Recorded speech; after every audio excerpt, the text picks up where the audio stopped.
Good evening, Multiverse! And welcome to an exciting night as MNW Warzone presents Apocalypse 2025. I am your host, Warzone General Manager Jerry Aldini. And we've got a night cooked up for you. I think everyone knows going into this apocalypse, it's crazy. What are we going to see? So many things. If I could get my ability to control. There we are. So, right, we are on the right one. So, what are we going to have tonight? We're going to have a grudge match. The Night's Watch versus Adrian Driscoll and Westwind, who has betrayed them to join Driscoll, and Evergreen has confirmed it's not a doppelganger. We are going to have a grudge match with Sergeant Major Payne's career on the line when the unknown soldier faces Nice Ice, the Cyber Siberian. Then we are going to have another grudge match. Sasquatch Wing, Raphael Sampson, the all odds are no more. Once teammates and the best of friends, now bitter enemies. And a match that is going to be absolutely insane. The Stormcrow Jagger Blackthorn versus the Vampire Jaunt Tristram. Hell in a Cell. One thing we can be sure of, there will be blood. And on the title scene, Juan Chance gets a rematch against Malice Prime for the TTV Championship. Will this be Juan's night, or will Malice get one more step to the gift of chaos? And in tag team action, One True Pain challenges the Absolute Units for the Multiversal Tag Team Championship. And a match that a lot of people have been looking forward to, triple threat action. R. Sawyer, Sir Uncle Dunk, Theron Markov. The winner gets what's left of Sir Uncle Dunk's fortune. And the Multiversal Heavyweight Championship, the VI Pharaoh, Azir Taran, challenges TJ the Mint Gable for his belt. And in a unique main event, we are going to have an unsanctioned lights out match between the Ginger Boy, Tommy Black, and the Living Nightmare, Necrom. That is tonight here on Apocalypse. And there's so much more we could say, but we've got a long night ahead of us, and you didn't turn in just to hear me talk. You want action, and we're going to give it to you. We are kicking it off with our opening match. Let's go to ringside.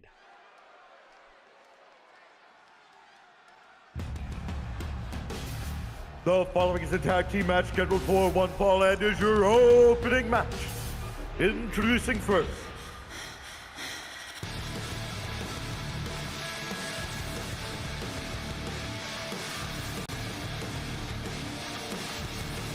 the Night's Watch. Alistair Evergreen and Gunnar Birch, the last men standing in the Night's Watch, as they prepare to face the member turned traitor and his benefactor.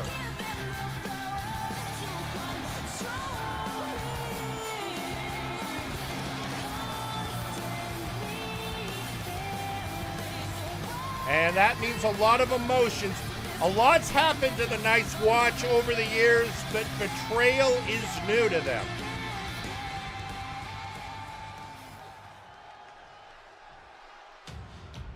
And introducing their opponents,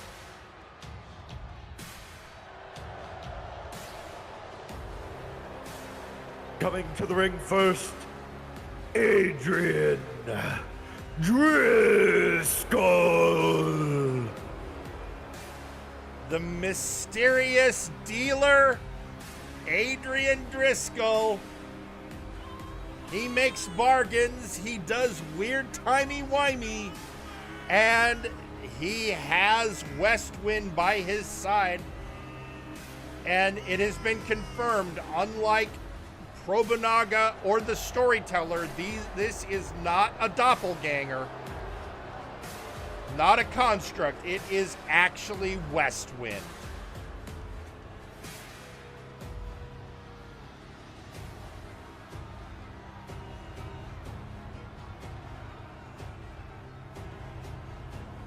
We have a lot of creepy people in this organization, in this company. But I don't know that anyone, and I'm talking Sith Lords, Fae Kings, and what have you, I don't know if anyone creeps me out quite as much as this man.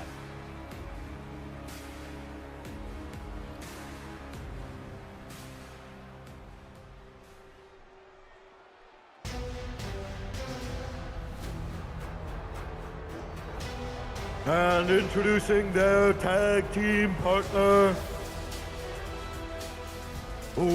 West Wind.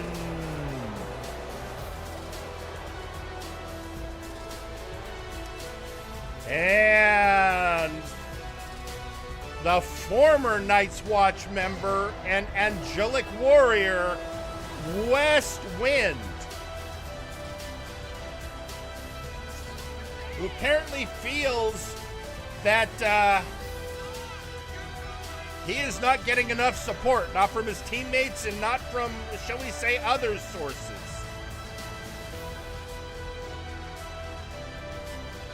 But he is going to be working with Driscoll now.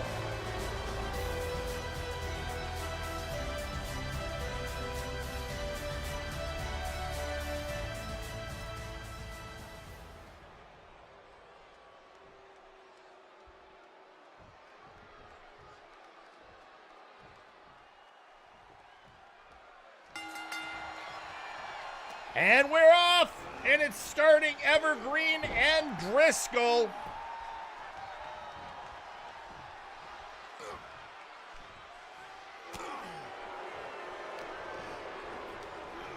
And one thing to keep in mind while you're watching this match is that Driscoll,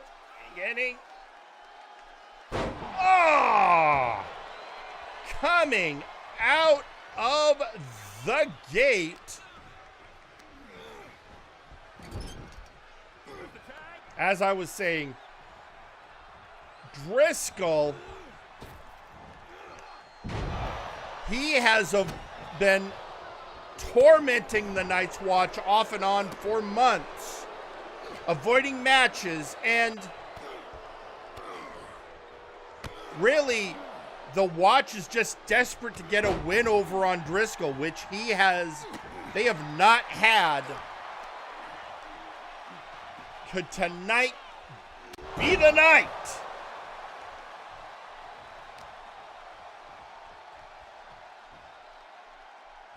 Gut wrench power bomb.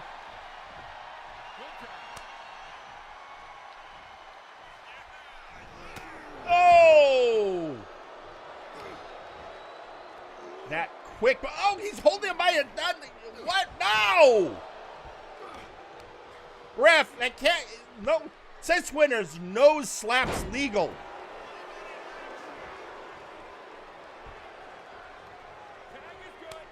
And now tagging in the former ally, former member of the Watch, Westwind, going after his previous leader, Tilt-A-Whirl DDT.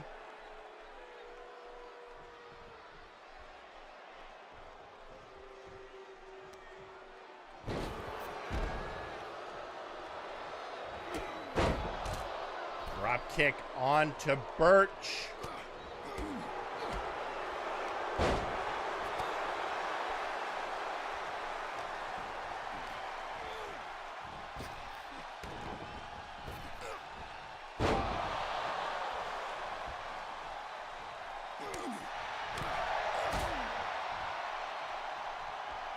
And getting him in that, the Requiem, and back comes Driscoll.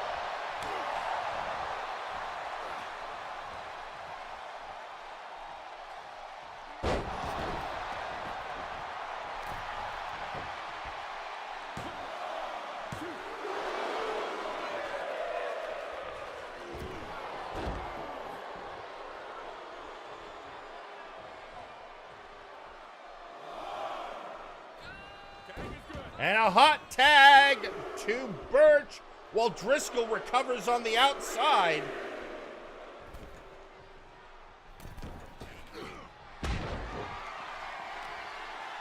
Birch almost paid by focusing on Westwind instead of the legal man, but managed to shrug it off.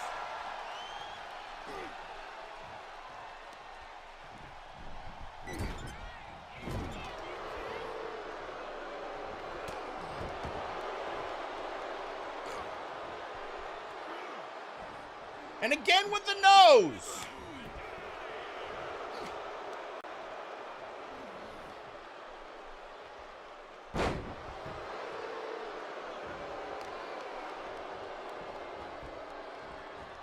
And biting the finger. No!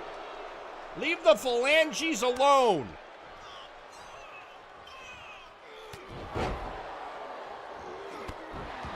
Oh, going for that moonsault. Birch, who used to train with this angelic warrior, knows it well.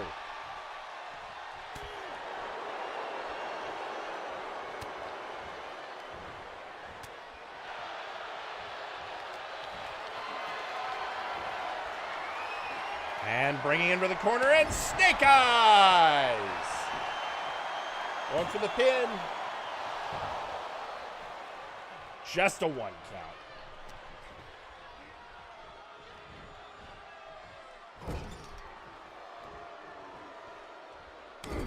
Oh, raking across the face.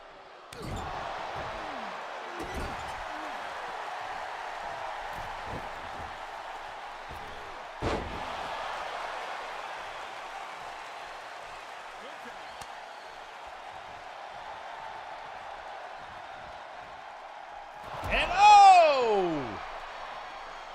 Front flip, scissor takedown.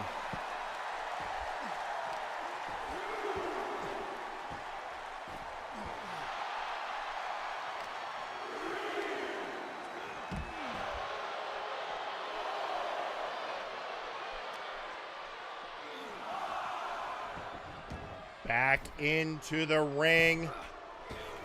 Oh, and Westwind gonna fly. Head scissors takedown.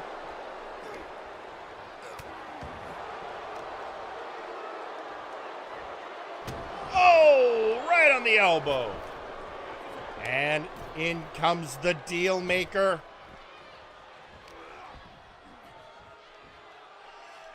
Only to get a dark driver courtesy of the Hardcore Hound.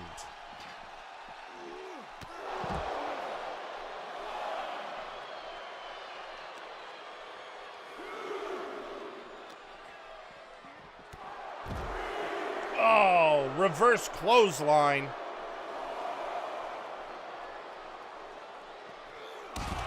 Oh, diving drop kick.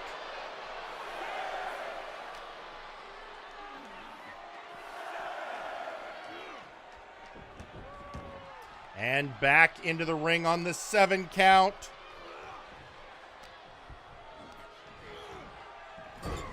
And Evergreen in the wrong part of town.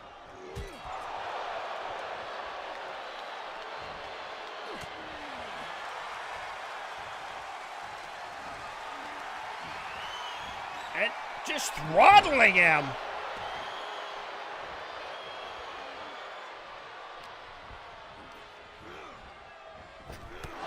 Oh!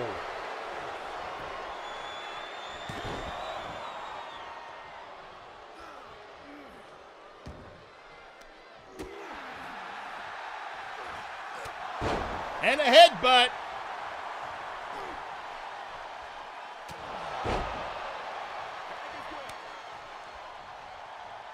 And bringing in Gunner, who is now going to whip Driscoll into the corner. Oh, Driscoll dodges.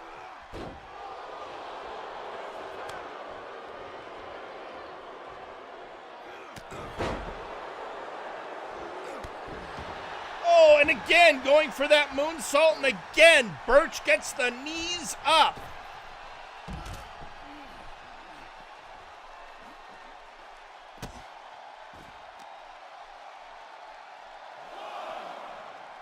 And again, that gut-wrench powerbomb.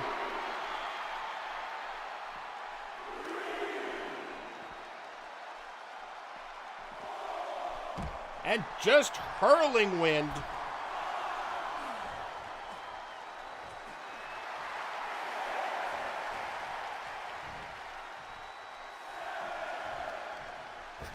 And bringing Driscoll in for good measure. Whipping him into the corner, leaving himself vulnerable to Westwind, who gets heavenward. Broken up by Alistair.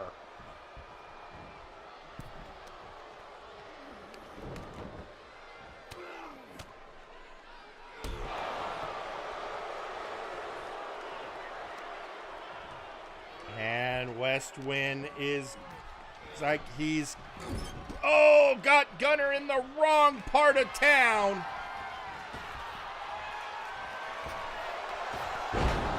Oh, and that flying forearm. Oh, looks like we've got a taunt to body. But Westwind fighting his way out. But he misses the kick. Alistair going for the pin.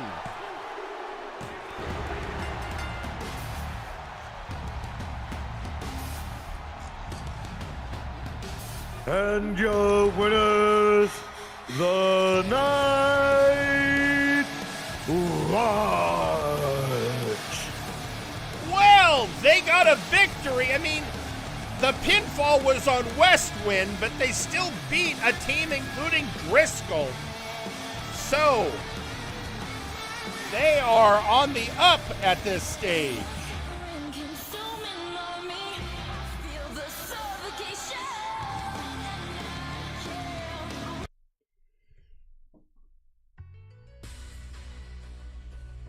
And that is our first match in the books. And a victory to the Night's Watch.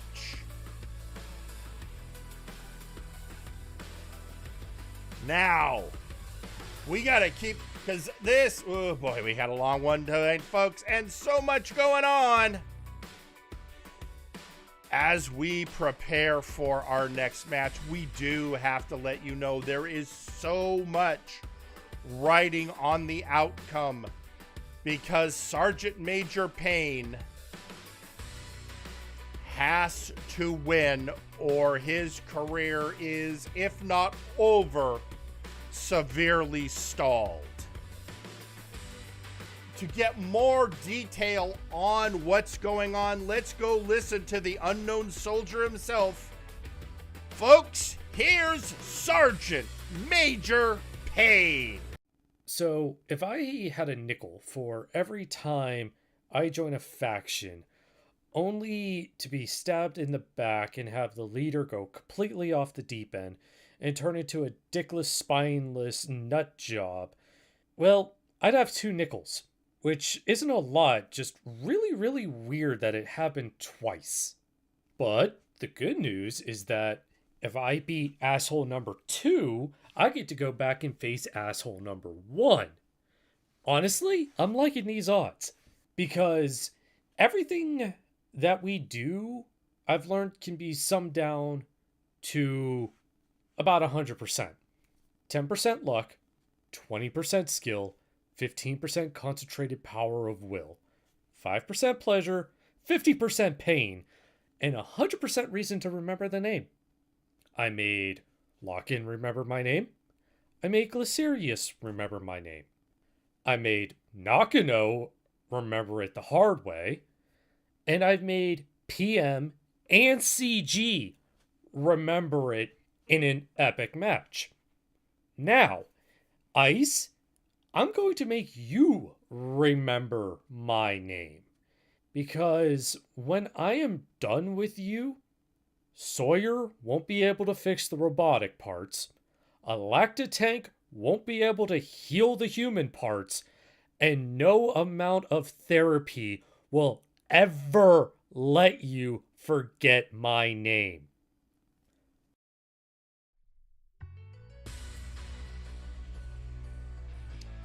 So with that, let's head down to ringside for our next match.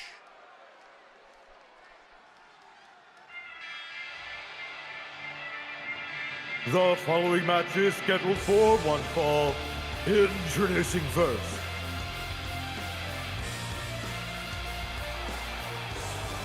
Sergeant Major Payne.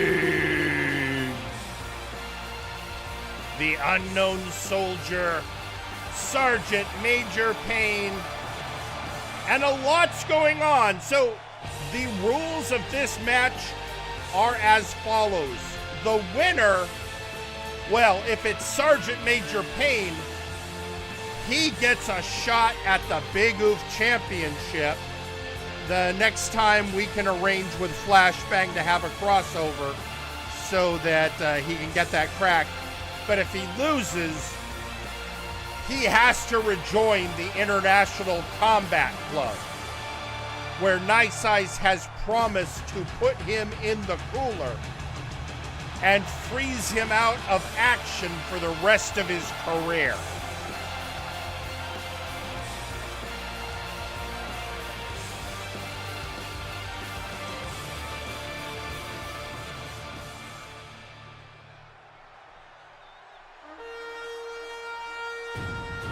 And introducing their opponent,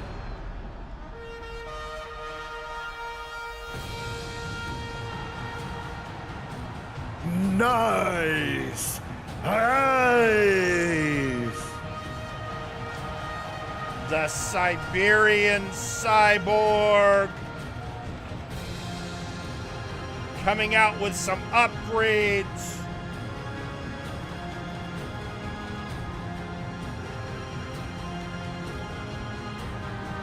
Looking to essentially take someone he looks at as a rebellious faction mate and bring him to heel.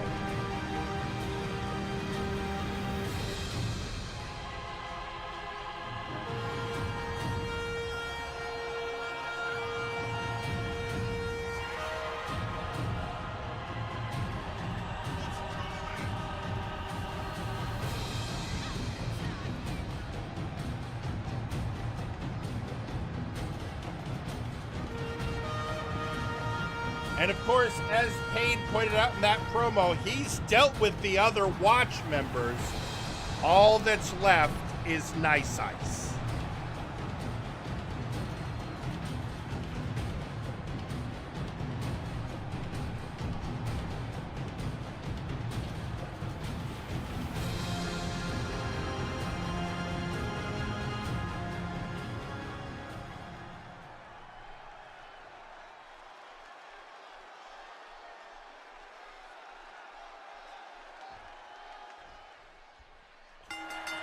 And they're off.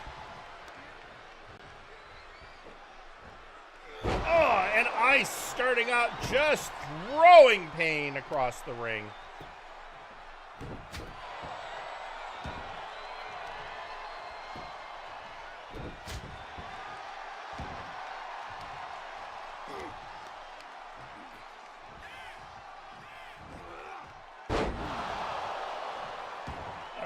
And again, taking it to Pain.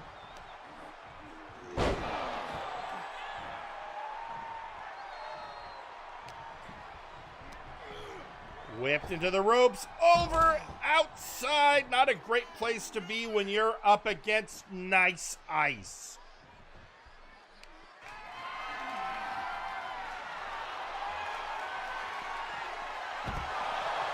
And a power bomb.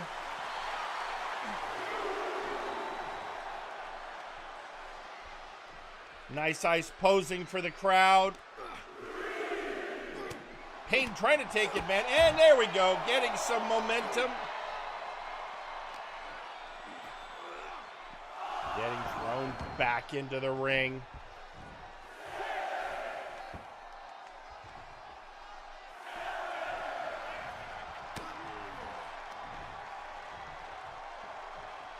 A reverse DDT by Pain. There you go. Hoisted up by Nice Ice, who seems to just want to throw Pain around. Ah, here we're going for a pin. Kick out at one.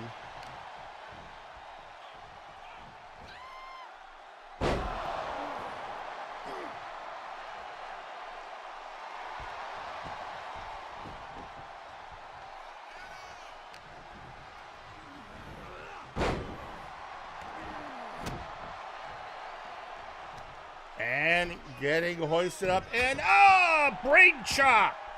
Shades of the Creation.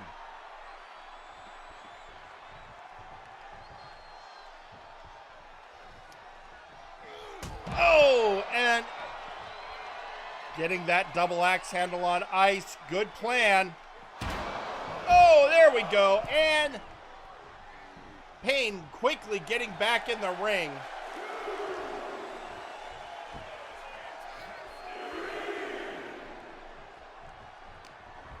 And here they go again. Up, and a DDT.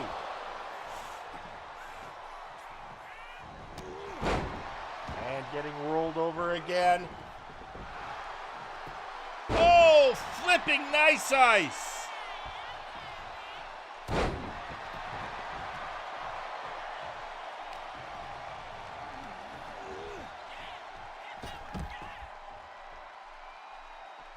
Pain getting thrown outside. Or Pain throwing Nice Ice outside, but waiting in the ring. Giving Ice a chance to recuperate. But also not opening himself up to immediate retaliation.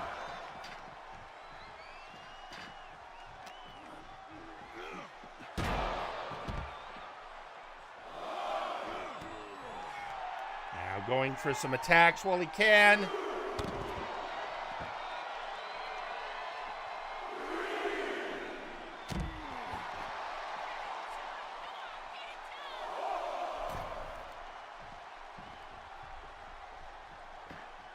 And back in the ring.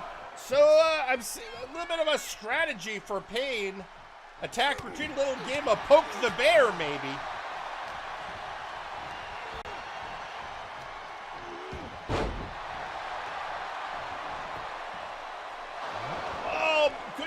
One count on that. And getting hoisted up by Nice Ice.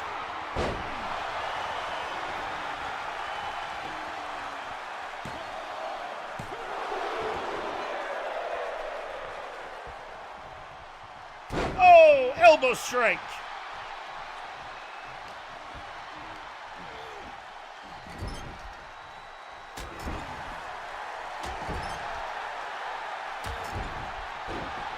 And oh, going in for what looked like an easy shot, retaliated by Nice Ice.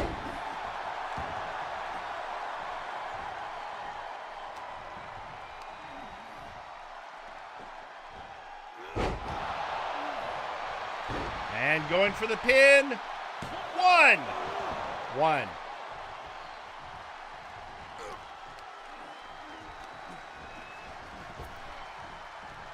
Oh! One!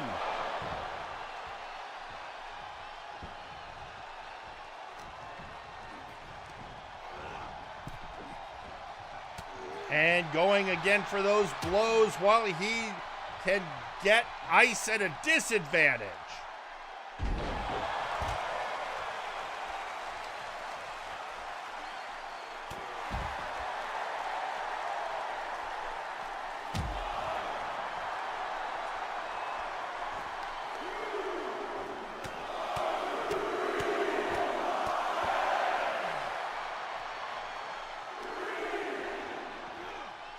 And throwing Ice back in the ring.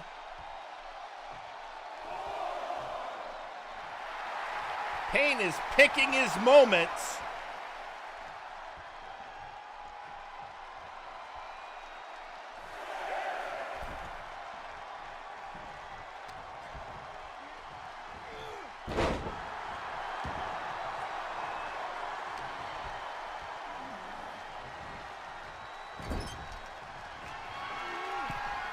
And not a good spot for Payne to be now. Nice Ice. Oh, here we go. Oh.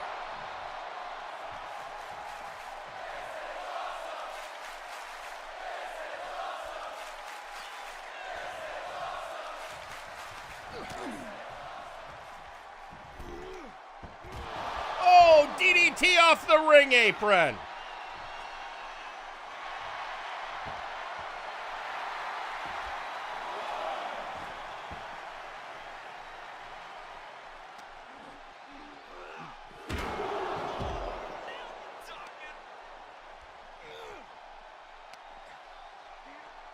And Ice bringing him to that ring, throwing him back in the ring. Ice does not want to win this by DQ on the outside. Payne rolling out of the way. Oh! I think Nice Ice has figured out Payne's strategy and is beginning to counter it.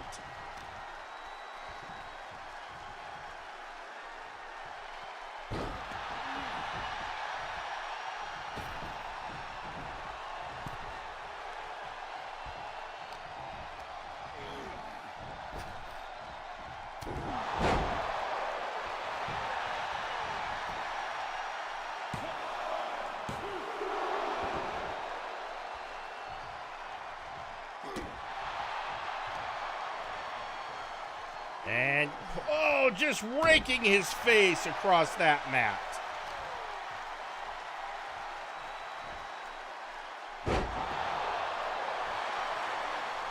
And Nice Ice feeling confident, feeling he's got Payne where he wants him.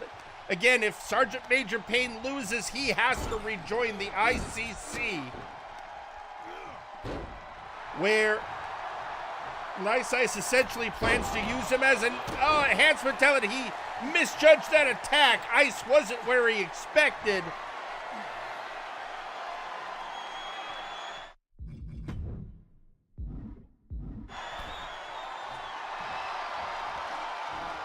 And being brought back up, and oh! Last minute punch on Nice Ice.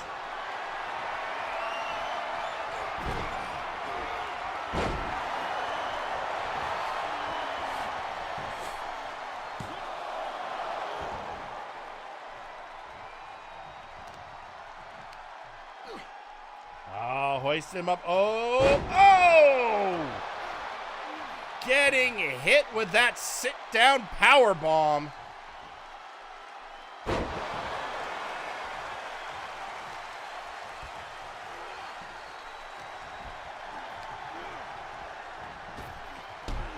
Oh, boot to the face.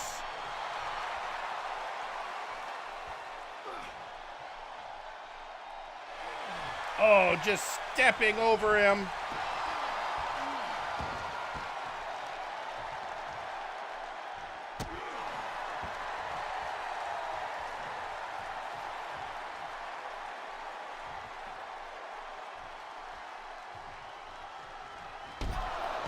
Oh, down goes Ice on the outside. Or not Ice, Pain. Ice chasing after, sensing he has got Ice on the ropes. Pain on the... I am reversing. I am so discombobulated by what I'm seeing. Powerbomb on the outside. Pain in pain.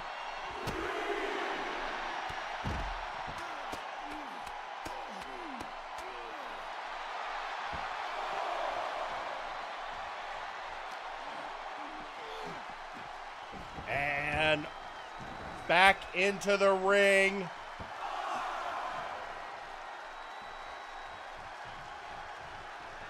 Nice Ice. You can tell, sensing he's got this in the bag. Oh!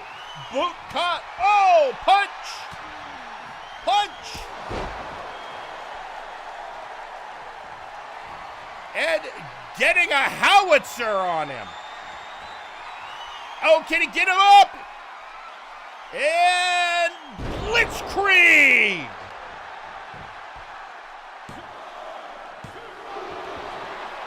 Oh, Ice kicks out of a howitzer Blitzkrieg combo.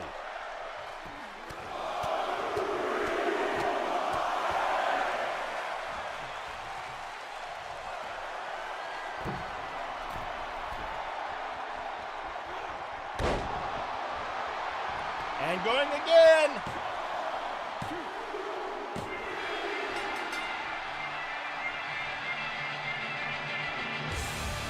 And your winner, Sergeant Major Pain.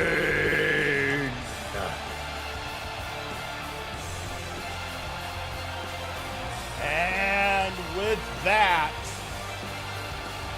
Sergeant Major Pain is free and clear and will not have to rejoin the ICC, and at some point will get another shot at the Big Oof Championship. And in the meantime, we have a message going out on social media from our Sawyer saying, as much as I despise Pain, I like Nice Ice even less. I wish Pain all the best. And then we have a message coming from none other than Ignacio Cervantes saying, Bad Batch for life. And we even have a post coming from Khan saying, good to see true fighting potential won't be squandered by the Temu Crimson Dynamo. Good job, Pain. Whoa, that is cutting words from the Nightmare Project. Well, one of those people that was in that posting flurry was our Sawyer. And oh boy. Well, actually, I guess I should also get this post out from Johan Mjoln saying, so Pain asks nicely and wins. Yes, he can get a shot at the Big Oof, but I plead for weeks to retrieve it, only to be met with silence. Hope the brass is watching because someone is about to pay the consequences for the brass's action. Well, apparently this is in part because Ice I stood behind my back negotiating. But, yeah, we'll see what happens there, Johan. Now, this next match is a triple threat that has to deal with the story that has been going on since Multivania, when, due to the stipulations of his match with TJ Gable, Sir Uncle Dunk lost everything. His fortune, his position on the board, his championship, and his backup accounts that he had in case of emergency were seized by R. Sawyer, which the worst part for him is he still owes money to the Outlaws for work done at Multivania. Uncle lost the match, but the Outlaws did what he paid them to do. Now, there's a lot of things going on, a lot of thoughts going on, and a lot of torment that has happened to Uncle Dunk. In the meantime, where Sawyer has been saying, hey, Uncle, you work for me, I'll pay you, and then keeps saying that Uncle's performance hasn't been up to snuff. And the whole while, Theron's mad at Sawyer for preventing Uncle from making any money so he can pay him back. Anyway, let's hear from some of the wrestlers in our upcoming match. First off, let's hear from Sir Uncle Dunk.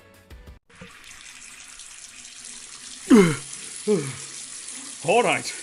Calm down, old boy. You're just thinking about this all wrong. You never actually did anything bad. All those people you took advantage of were way better off than you are right now. Those kids liked having you in charge of the hospital. You are in a completely different situation than all those people were. And after all, you were justified. No one came to your aid when the Republic fell apart, so why the hell should... We both know you never believed that. Shut up, ghost of past me! We were left behind and forgotten about! That is the story. Look, this is going to be easy. A triple threat match for what's left of my wealth? It's not going to be a contest. I was heavyweight champion for half a year. Victory is... You cheated your way through your entire reign. I know. But this is going to be different. I have proven myself dozens of times before. I'll get into the ring, win the match, finally get Sawyer and Theron off my backs, and then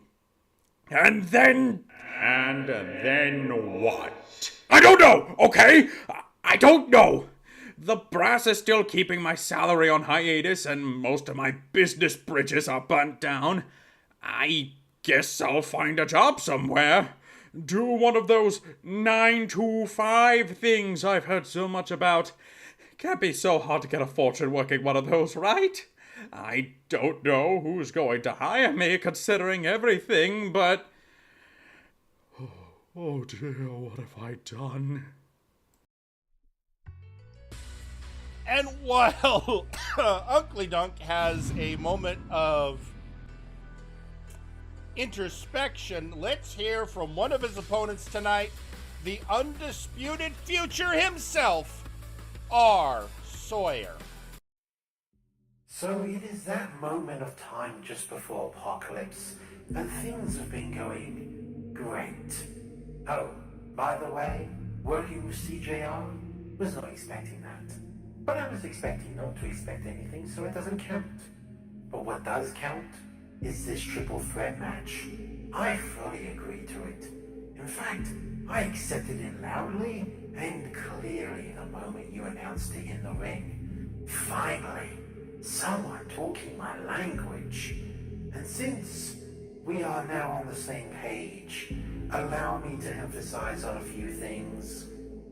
Theron, after last week, I've already won. In fact, I hope you win, Theron.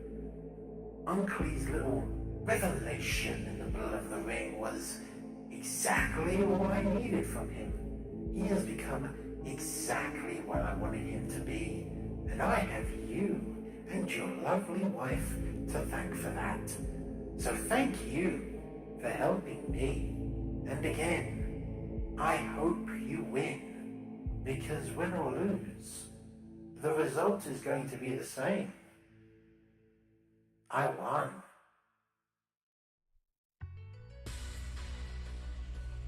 Well, that's great, but we still have a match to have, Sawyer. So we'll see if you can win that too. You know what? I'm done talking about it. We can cover things in the ring. Let's head to ringside.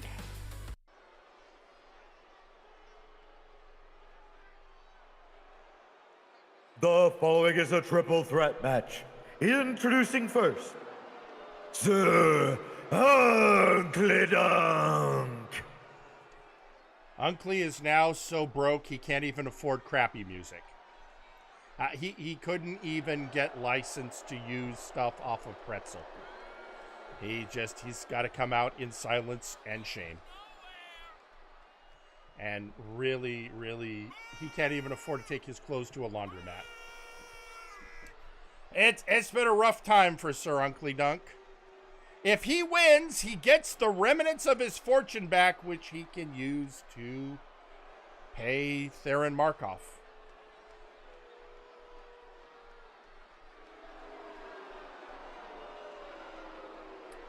It has been a rough time for Sir Uncle Dunk, to be sure.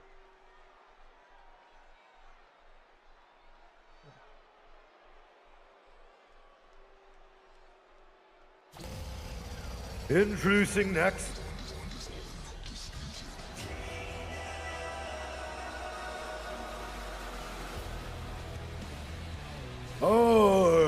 Sawyer.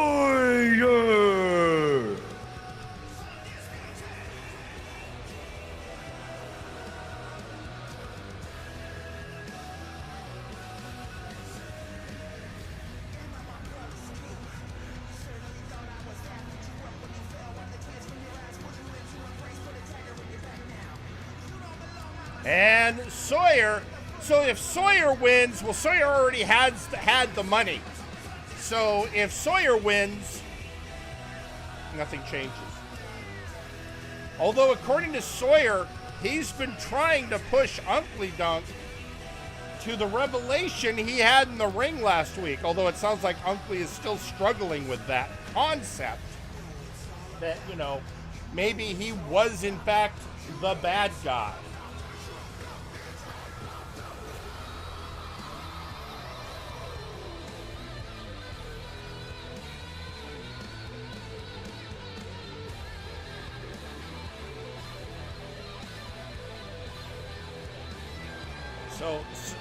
So a win for Sawyer is a win for none of this being over.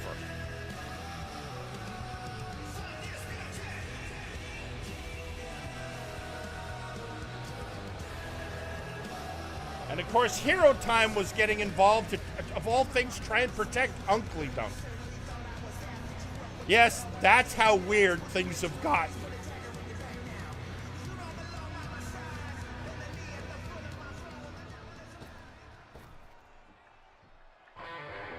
And introducing the final opponent,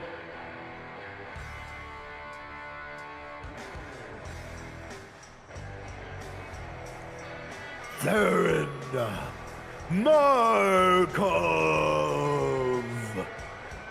And finally, Theron Markov, who said that he likes his odds in this match because if he wins, he gets the money. If Uncle wins, he pays him the money. So 2 out of 3 possible outcomes favor the outlaw. And he has said that, yes, if he wins and gets the money, he will consider himself an Uncle Dunk square.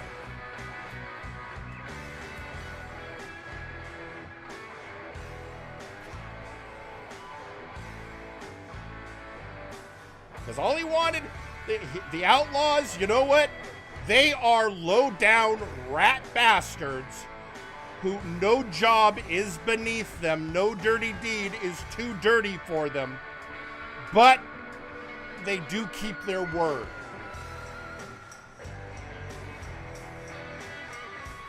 He's a rat bastard, but he's an honest rat bastard.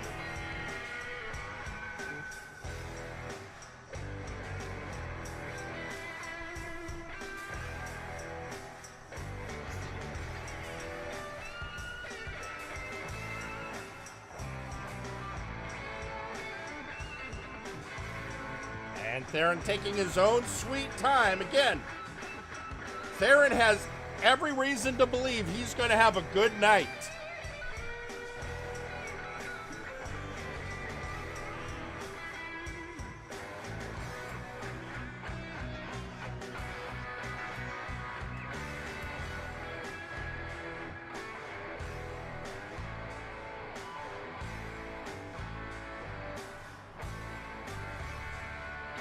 As we get ready, this matchup, it is going to be intense, insane wrestling action against three, let's be honest, top performers in this business.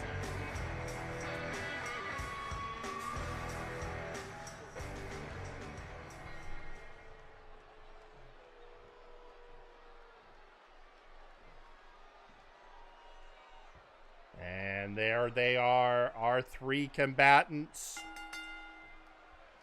We have a mercenary, a Terminator, and a guy who's been living in a dumpster for a few months. Now, given the guy who's been living in a dumpster has been accredited as one of the best strikers in the business and was the multiversal heavyweight champion, head scissors takedown. But life has taken some rough turns, and I don't know that he's had a decent meet. You know, he's really glad to come to matches because he can at least go to catering, which, as far as I know, might be the only decent meals he's getting. And it looks like Unkley is going for Wally's worth. He's not just sitting back and hoping that they'll take each other out and leave it as pickings for him. He's fighting. Oh!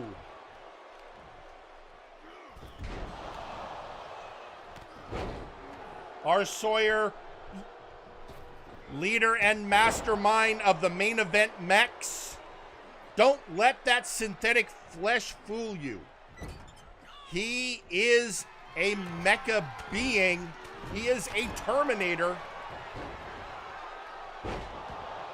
And we are going to see his fellow meme member, Malice Prime, in action later tonight, defending the TTV Championship against Juan Chance. In fact, that will be our very next match. It's a triple threat match. No DQ. Everything's legal. Just the kind of match Theron loves.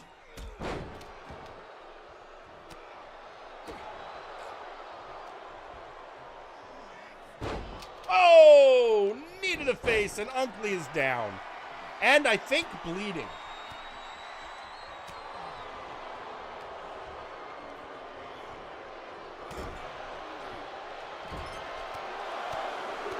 And Mark, you know, in a way, while Unkley is there and this all started with beefs with Unkley, Theron and Sawyer are more interested in hurting each other than either of them are in hurting Unkley. What a snake eyes on Theron. Unkley's looking good right now, getting back to closer to the old form you would expect from him. But a triple threat match is still a triple. Oh, good float over. Hey, could Unkley take this?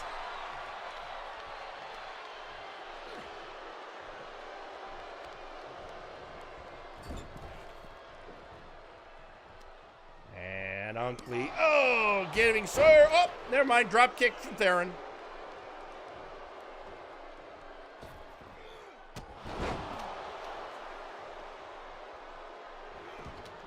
And again, Unkley coming out fighting. And here's the thing. He may owe Theron money, but Theron would never want him to go easy on him in a match. There is outlaw pride after all. One count on the mech.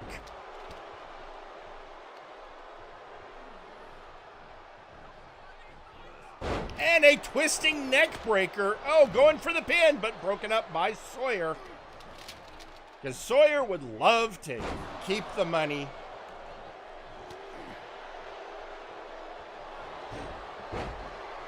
Oh, getting him into a calf crusher. Broken up by Theron.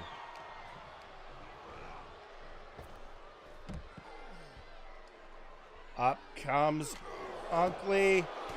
And Theron just raining blows on him.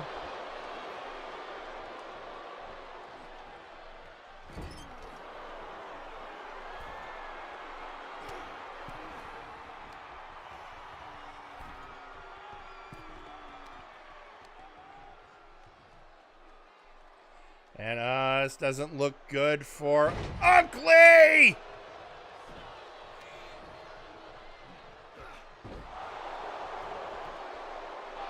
And a bridge on Theron, but Theron manages to kick out before a count can be made.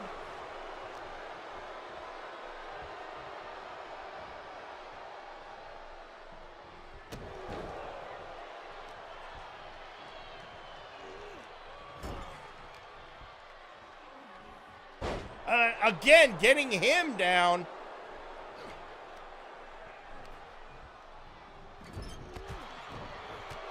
Oh, lighting something up, but forgot that Unkley Dunk is still in this match. Oh, knee to the face.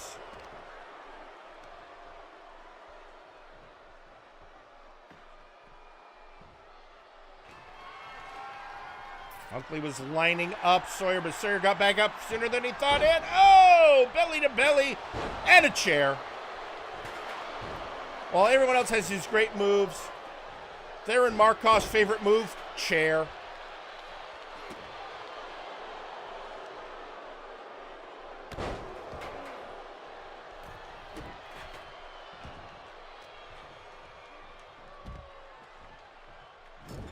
Oh, and I think Markov just got busted open.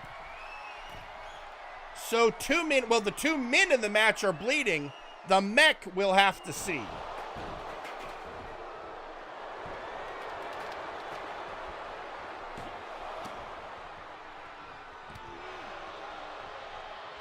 Oh, Unkley looked like he was setting up for one of his famous Midas punches, but now he's between a bot and an outlaw.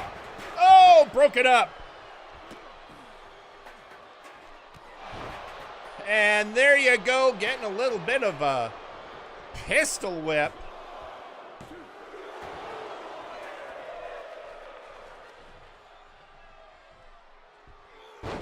Unkley face planting Theron. And finally, oh, look, he was almost going to get that Midas punch off, but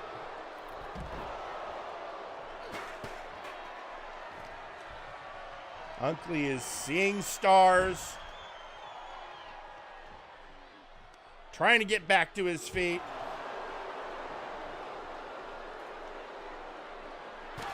Oh, and there it is. Well, now all three combatants are bleeding. Bleeding. Armbar. We're not that kind of show, folks.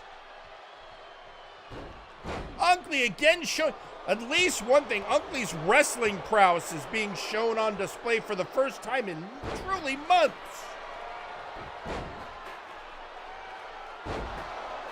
Almost a year. Wait, that's the Stormcross Jagger Blackthorn going after Sir. Oh, they've had a... The hell?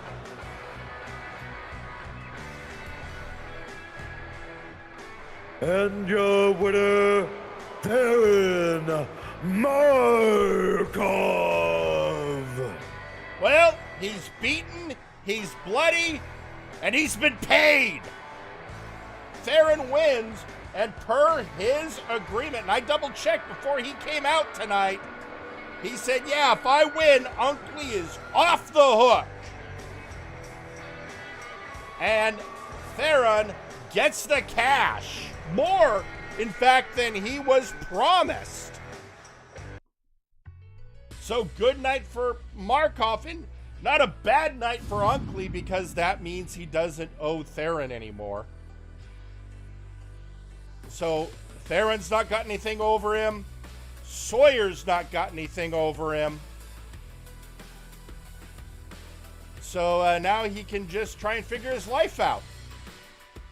You know, get a job. You know, maybe get out of the dumpster.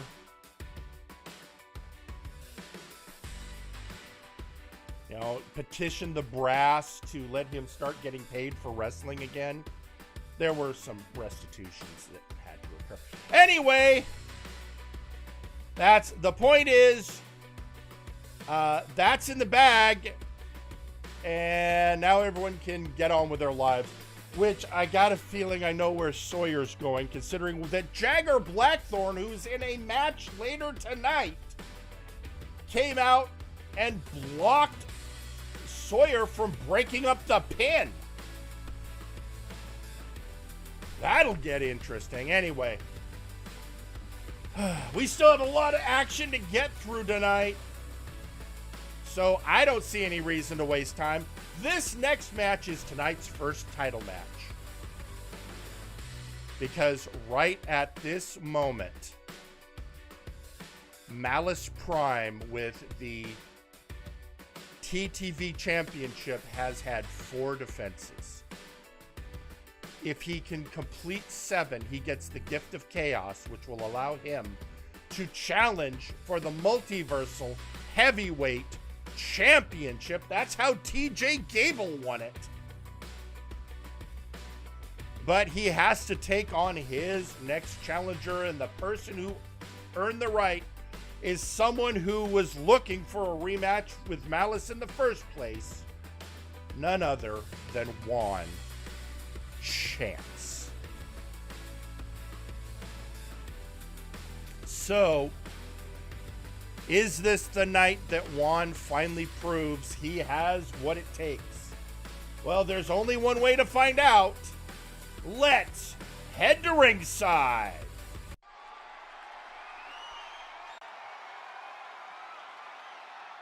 The following match is for the TTV Championship. Introducing first,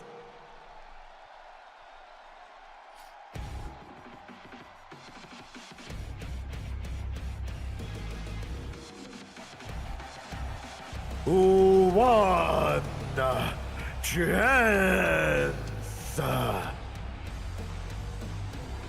The go-getter luchador, the man always looking for one more chance.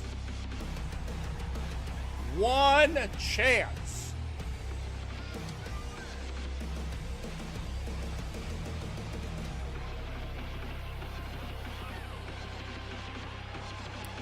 And he is looking for his second title run. He has had a brief stint with the Big Oof. But the TTV is weirdly the lowest ranking belt on the show, but one of the most important, because it could lead to a heavyweight title match.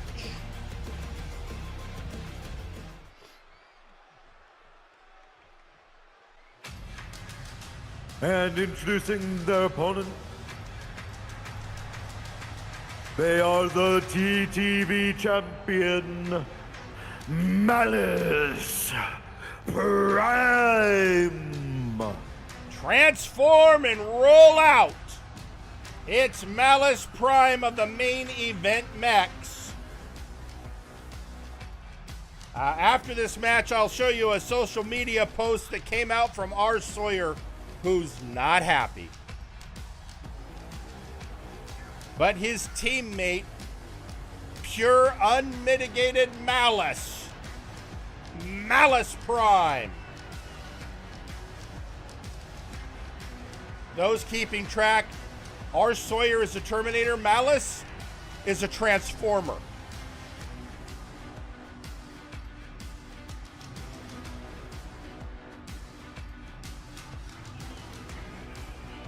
And he is here and ready to fight.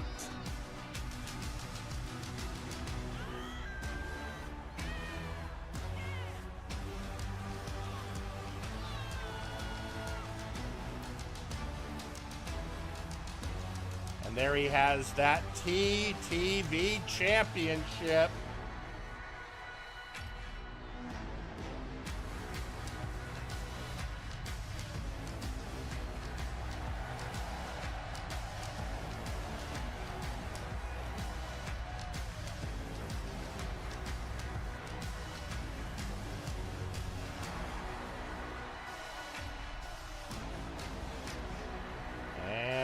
Get ready for this matchup. Is it going to be Malice getting his 5th defense, or can Juan make the grade?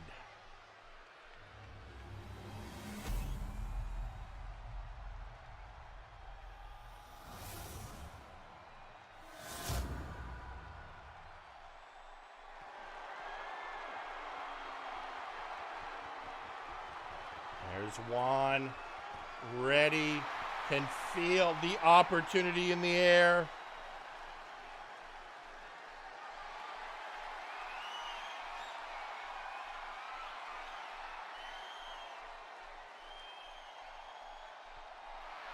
And the champion, the TTV belt, one of the most complex belts on the roster.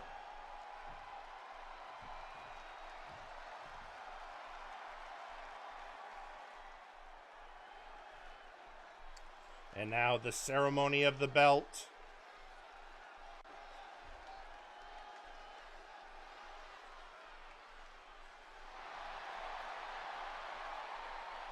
And there it is. And here we go.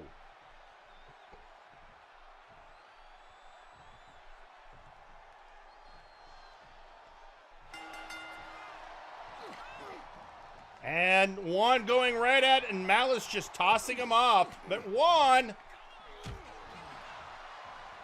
may not have the strength and power of Malice, but he's got his go-getter attitude and, of course, his lucha skills. Right now, they're not doing great, but just let him warm up.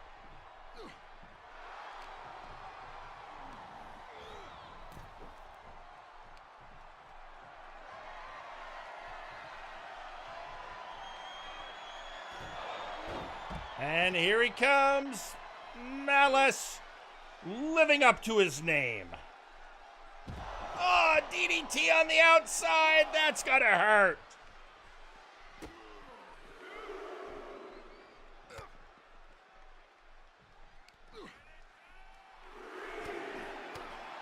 And Juan coming out fighting.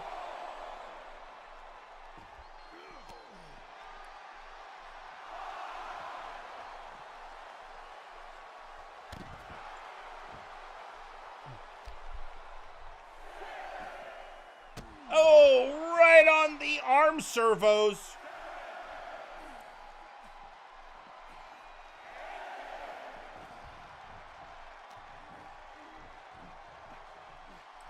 And oh! Belly to belly suplex.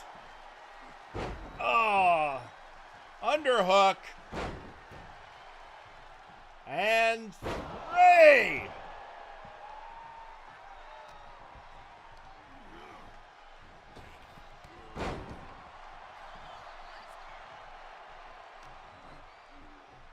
And now bringing Juan over to the ropes. And, oh, ah! Bringing him down. Boot to the gut.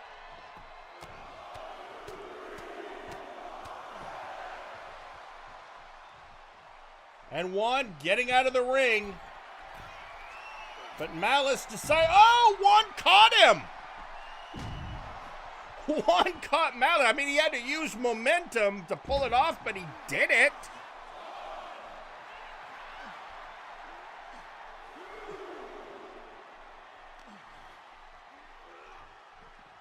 Oh, off of the ring post.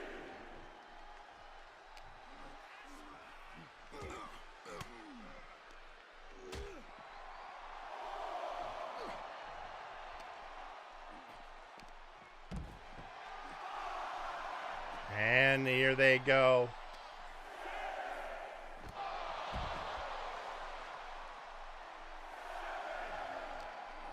And we're up to a 7 count. Malice finally getting it back in the ring.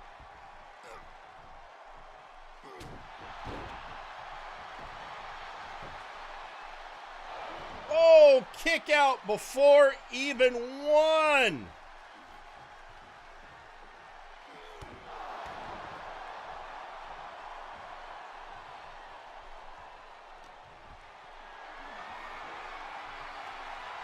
And bringing him over to the turnbuckle, Snake Eyes.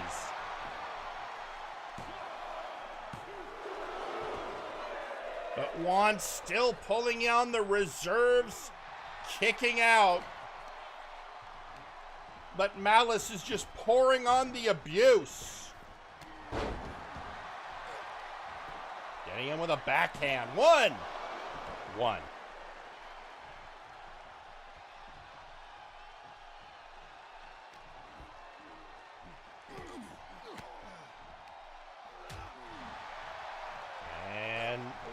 Oh, hit him, but Malice didn't even notice. But there we go. Get that leg, Juan. Escaped by Malice. Juan gathering in the energy from the crowd.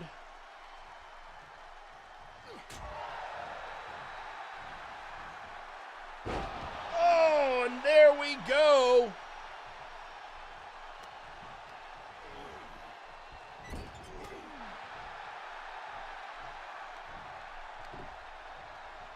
And getting the underhook. Oh, this is not looking good. Oh, twisting up. That was not the kind of chiropractic adjustment One Chance was looking for.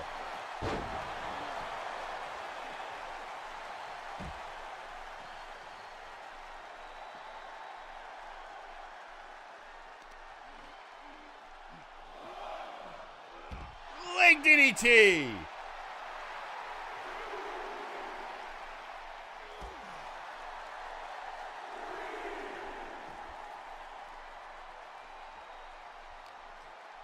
And, was getting ready to throw Juan back in. Juan gets some shots to the gut. DDT on the outside, doing some damage. But the action still has to get back in the ring if Juan wants to win the belt.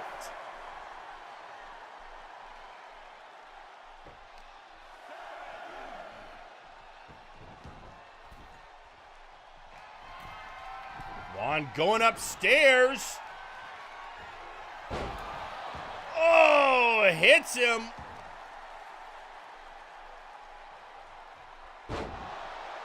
Slamming him down.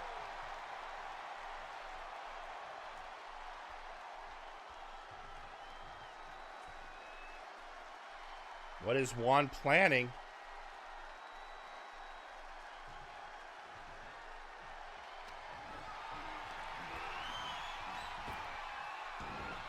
Juan, Dallas. Oh, clothesline. 1, 2. Oh, Juan survived.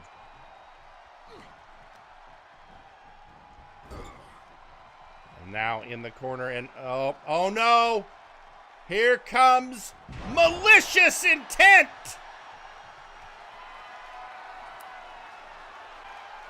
And setting up for, jawbreaker blocking. Oh no, and Espada. 2. He did it.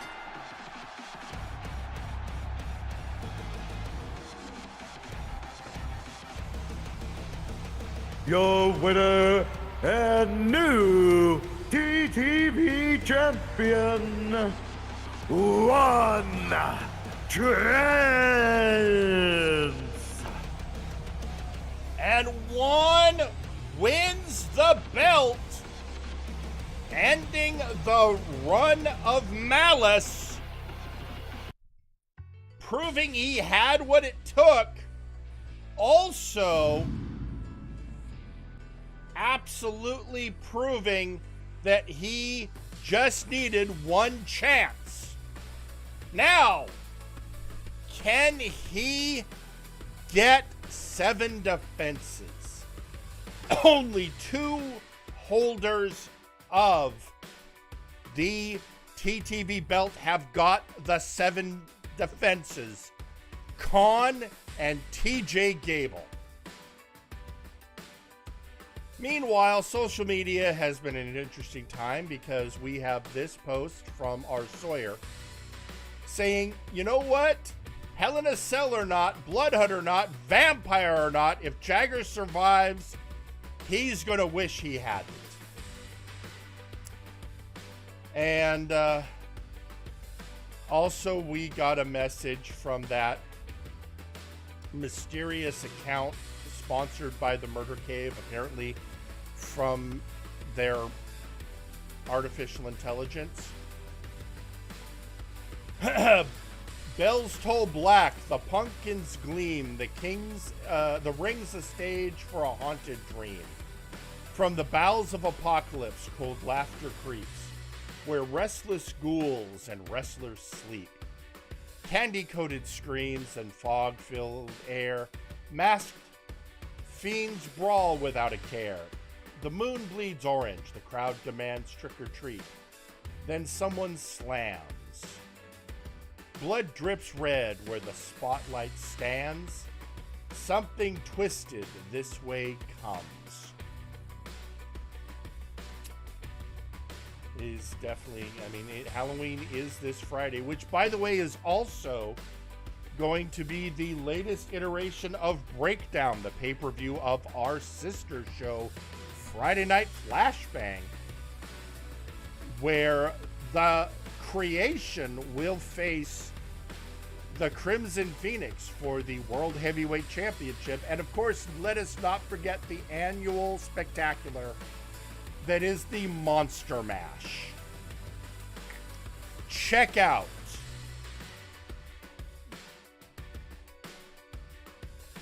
Breakdown Friday night, twitch.tv/Edward Bosco. Now, we still have a lot of action to go, but before we can get there, we need to take a little break. Because I know it's a pay-per-view, but I have been informed many times that during these shows we still need to have commercial breaks. So we're going to take a brief break, and when we come back, it is going to be grudge match action featuring the team once known as the Outlaws. See you all after the break. Feel the warm, milky, healing, Jesus-powered goodness that is Lactatanks. Step inside or be thrown in forcibly by registered Anon after you've gotten the shit beaten out of you by multiple people in one wrestling match. We swear nobody has ever died in a Lactatank. What is the Lacta made of in the Lactatank? We have no fucking clue, but we enjoy it anyways, and you will too. Lactatanks, come feel our warm, creamy, healing Jesus goodness. Multiverse, Nexus Wrestling's Warzone, Flashbang, and Firing Line are all proudly sponsored by Enraptured Beauty. Our products, rather than using unnatural and harmful chemicals, revitalize your skin by boosting the natural elements already present and enhance your natural beauty so you too can love your best self. It's morning in Multiverse. and rest of day lose, looking to break the weary like monster breaking human twig in wrestling ring. But there is remedy. Squash roast coffee, made from finest naturally grown beans for best wake-up energy. That because every bean have 10 beans within. That'll be 10 times more big energy than competing brand. More than enough big squash energy to power through day. Squash roast coffee. It's big cup of good stuff. Now available on decaf, or when there is need to come down from blood rage. When you want the most detailed and violent-looking pictures of battlegrounds, look for Perfect Snap Photography. We do bar fights, wars, underground wrestling, and weddings. My wedding dress, you fat harlot! Remember, Perfect Snap Photography. It'll be bloody perfect in a snap. You too can now wage war against the flabby wrestlers of MNW with your own exclusive Zacko action figure. It comes with trios tag belt accessories and nut-kicking action. Pull the cord to hear Zacko's famous quotes. Get that microphone away from me before I shot up your... The Zacko Duo action figure, sold separately. Whether you're working at home or giving your opponent work, we here at Lowe's are there for you. We're here with our sturdy tables and ladders that cease to exist if broken in half. We're here with rings that can stand up to even the most grueling of hoss fights. And when a locker room door is inevitably smashed by an angry lion woman, or a fiery undead leaves burn marks all over your paint, Lowe's will be there with a little elbow grease, a substandard 2x4, and a 6-figure bill. Don't believe me? Listen to these satisfied customers. You know, I like Lowe's because they have tables that I can put pizza on because everyone else keeps breaking the goddamn tables. This is Raphael Sampson here to remind you that Lowe's brand lumber is subpar at best.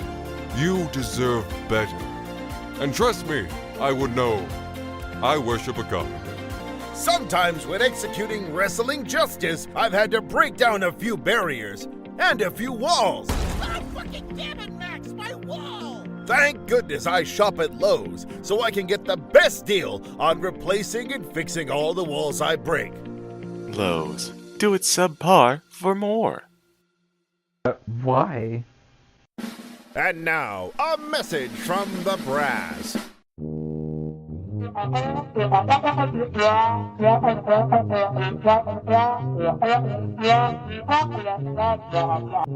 This has been a message from the brass. Have you or a beloved faction member suffered from a preventable workplace injury, jobber discrimination, threatening lawsuits from VIP, or harassment from Trashman Jones? You may be entitled to financial compensation and physical retribution. If so, please call Gorwheel & Associates Law Firm to schedule an appointment. We handle all cases, whether they be civil litigation, criminal litigation, or a backstage beatdown. We understand it's tough out here in the Nexus, and you need someone to both watch your back and break the other guys. So call 1-800-NEXUS-DEFENSE. And remember, you don't pay a fee unless we get blood and money for you. And we're back. And after it's already been a crazy night here on Apocalypse, and it's not going to let up anytime soon. This next match, it is one that I never thought I would see. Two teammates that I thought were solid, would go on forever, and they're beefing. But before we get there, apparently I'm getting a, there's a message coming out from Jean Tristam's account, and it is saying, this Hallows Eve, the Crimson Cabaret will be hosting a villains-only celebration and dance. Unfortunately, tonight it seems my dance partner chooses to go out dancing with Judgment Day over there. I'm sure, Jean, I'm sure he will be ready and raring to go. You're going to be in Hell in a Cell. There should be no way anyone's going to interfere with that match. You're in a Hell in a Cell. All right? It'll be fine. Now, where was I? Oh, yes. The breakup of the All-Lods when Raphael Sampson turned on Sasquatch Wing. They have gone back and forth about why, but Raphael has declared himself the warlord of the multiverse and is going to prove his dominance by taking on his former partner, although this was a challenge issued by Squatch. In fact, let's hear about that right now, folks. I give you Sasquatch Wing. Raphael Sampson was one of the greatest wrestlers in the Nexus. To many, he was judge of the multiverse, saint of the strong, and a wrestler of truly biblical proportions. He was the first Big Oof champion to allow any and all to challenge for his title. He showed us all the meaning of power and glory. To this one, he was a trustworthy comrade, a wise mentor, a worthy role model, and a fellow guardian of the giving season spirit. He was a fellow All-Lord, unified tag team champion, and one of the best friends a Sasquatch could ever ask for. But on the day he struck down Sasquatch Wing, all had changed. The glories of Raphael Sampson and the bond he shared with Sasquatch Wing all cast aside like so much garbage. And for what? To escape the darkness that he believes this one had cast on him? To be some Lord of War? To take a rightful place that he did not know he already had? This one knows not what happened then, but knows this now.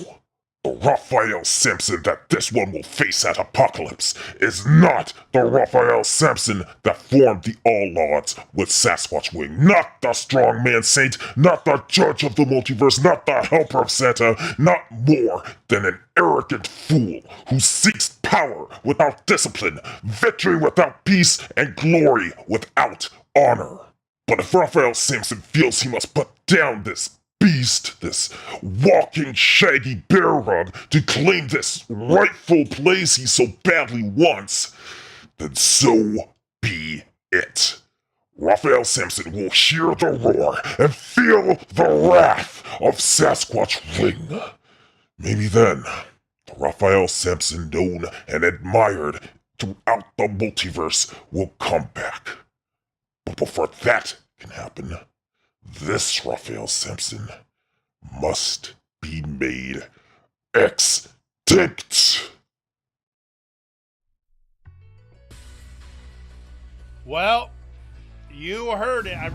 That sums it all up. And there's really nothing more to say other than let's head to ringside.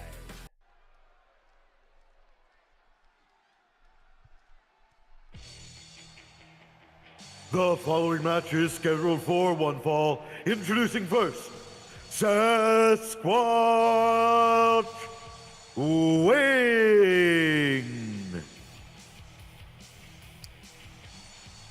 Folks, this is, believe it or not, the second richest person in the multiverse behind Ozir Turan, because he's got some of the best business in investing sense out there. But more importantly, he is a powerful warrior, and I am sure he has hopped up on at least 10 cups of Squatch roast.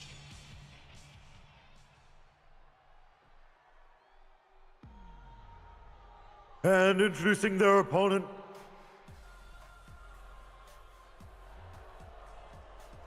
Raphael Sampson. And the warlord of the multiverse, once Sasquatch Wing's partner in the All-Lods, turned his back on him, and now they have gone from the closest of friends to the bitterest of rivals, and I can only imagine he is now on Santa's naughty list. I could get into that, folks, but it's a lot of MNW history, and now we got to worry about this match.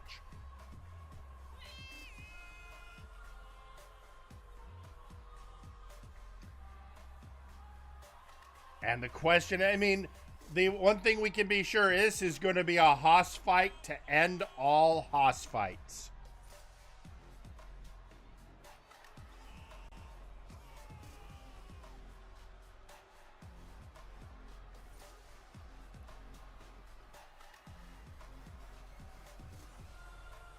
And there he is. Once the judge of the multiverse, once the sainted warrior, now the warlord.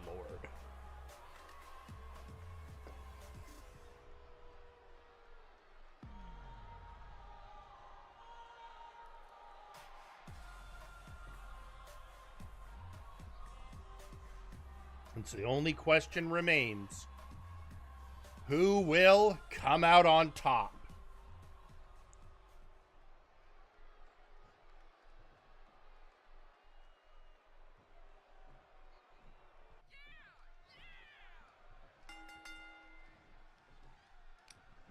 And we're off.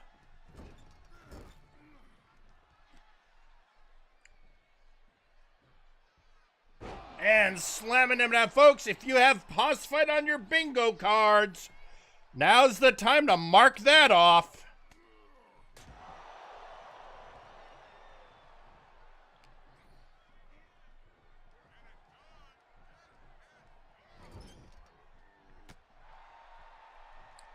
And Squatch. Oh, ramming him into the turnbuckle. There is no bitterest rivalry as the betrayal of a friend.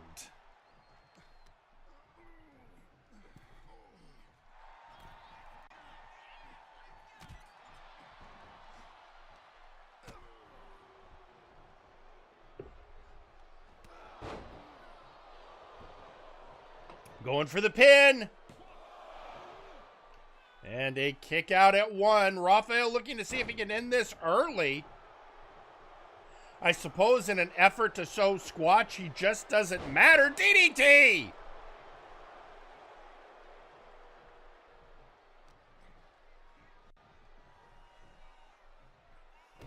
Oh, breaking him over his knee. Now, oh, going from the top all the way uptown.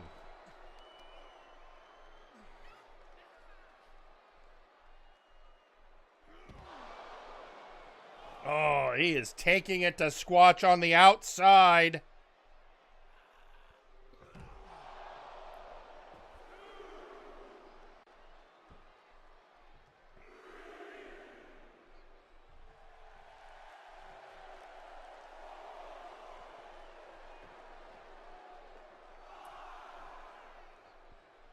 Squatch taking his time getting back in the ring.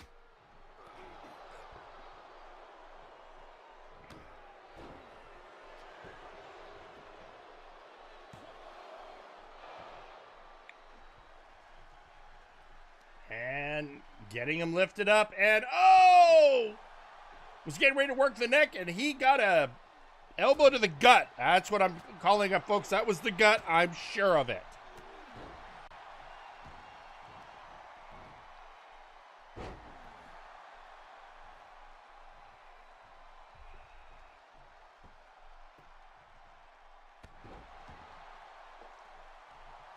Hammering blows down on Raphael.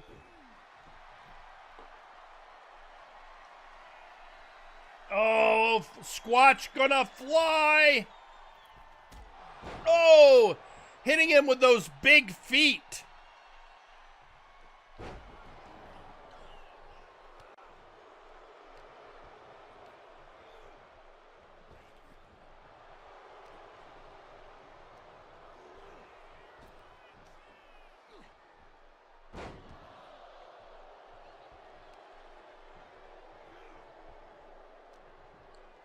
Him back up, and oh, hoisted him over.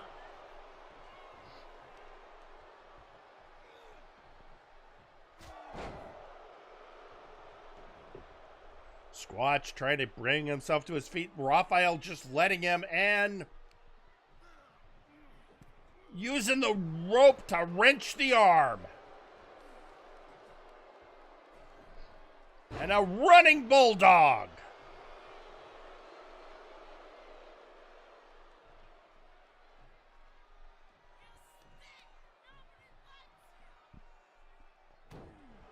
Oh, right on the elbow. Going for the pin. 1, 2.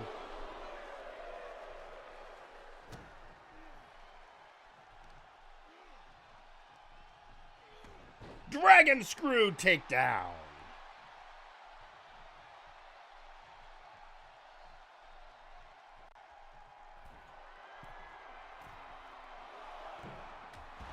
And Squatch returning the favor all the way uptown.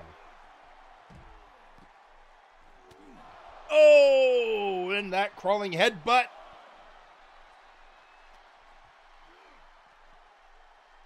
Roth not ramming into the steps, able to put the brakes on.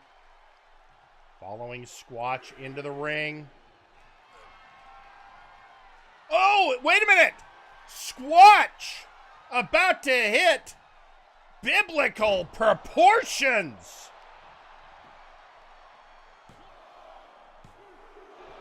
That is Raphael's finisher, although they have always shared it as a move.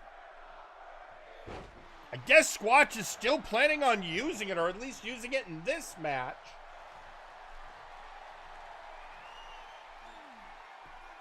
Now getting him into that. Oh! Working the legs, almost trying to get him into something like a scorpion's tail. Oh, spear!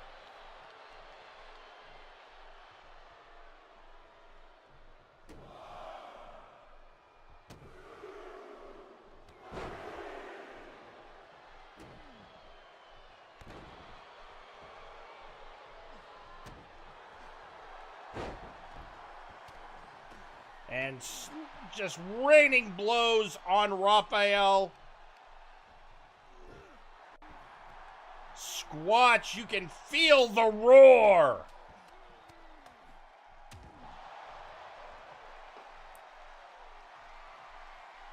Squatch going up top and... Oh, again with those big feet.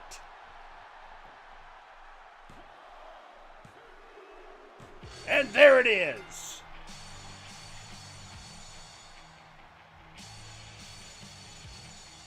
And your winner, Sasquatch Wing.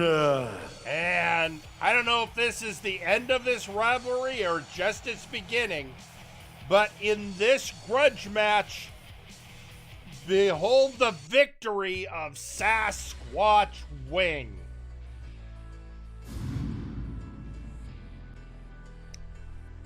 Well, folks, there you have it. Well, now we got to get ready because we got some title action coming up. It is, and this has been a lot. Hang on a second, Phyllis, we're in the middle of a pay-per-view, Phyllis. What do you mean? No, we don't do promos during. He's coming to the ring with a. What the hell's going on, Phyllis? All right, fine. Guys, we got to get the cameras on the way, the ring. Hurry. Something weird's going on. Johan Mjoln is rushing the ring.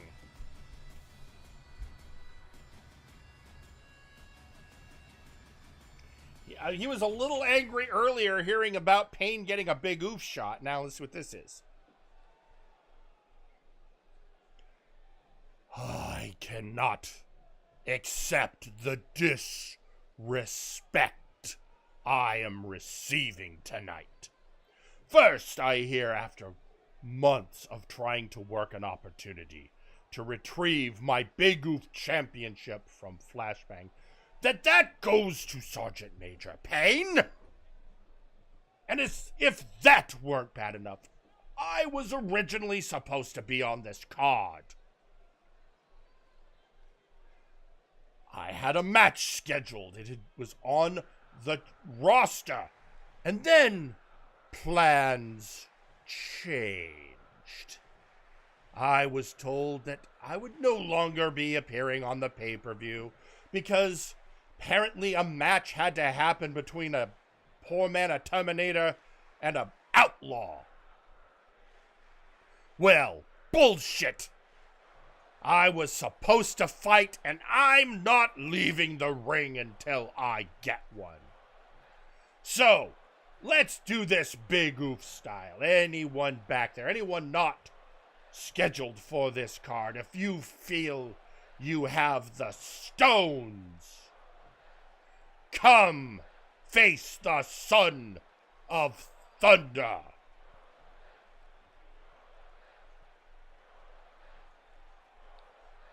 Don't waste my time. Trust me, I'm not going anywhere, and I dare anyone to take me from this ring until I face someone. So who is going to be the volunteer to feel my wrath? Come.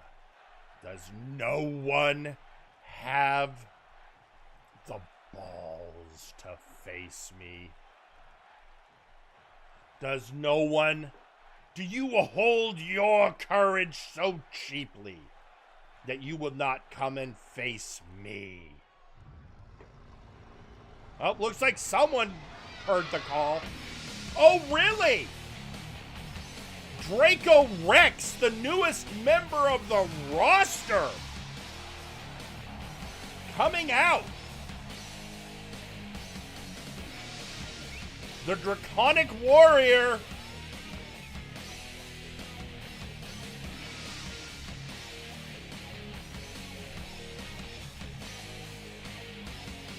I don't know if he is a Dragonborn like Wily on Flashbang or if he's something else, but he does claim to be an actual dragon.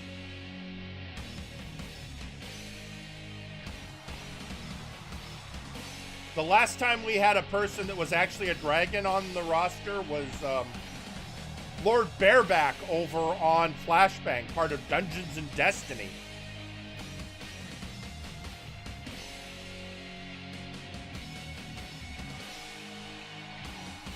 But I'll say this, Draco looks the part.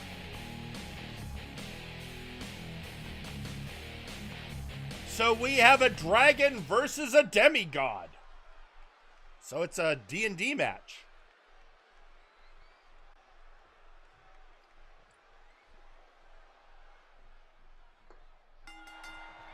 And here they go. Oh, and here comes Draco. Wasting no time, bringing it to Johan. I guess at this stage it's an official match. So we'll count this in the win-loss record, he says, so that the statistician knows. Okay, neck breaker.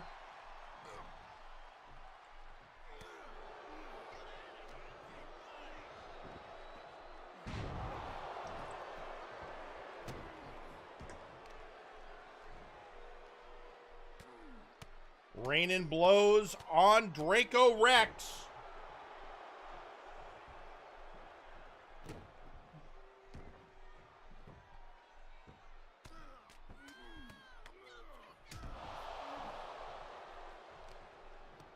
And slamming his head into the mat.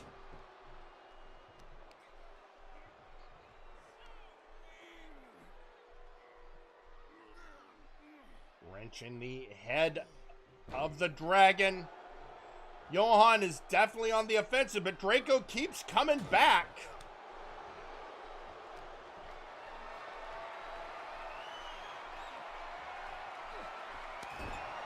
Oh, busted him open on a snake eyes.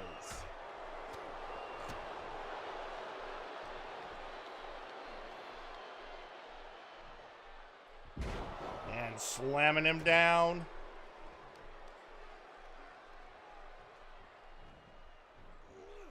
Swinging neck breaker.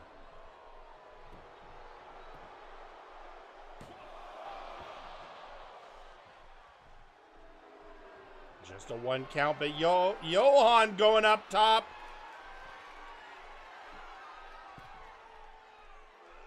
Oh! Giving him a splash.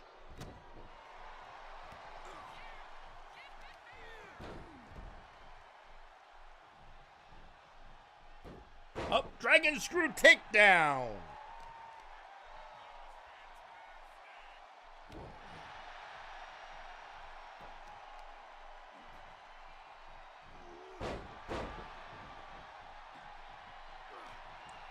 And, oh, hoisting him up, scoop slam.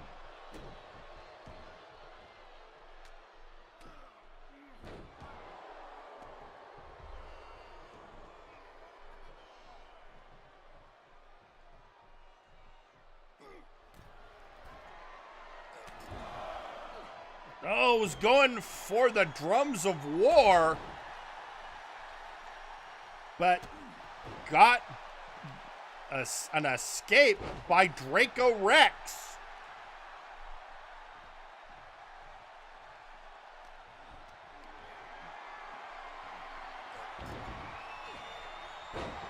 And just tossing him around. The power of Johan. Discus punch.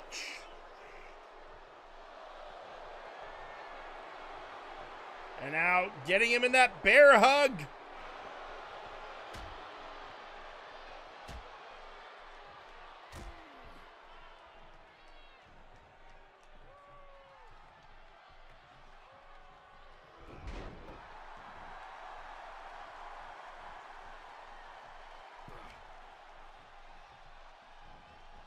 All right.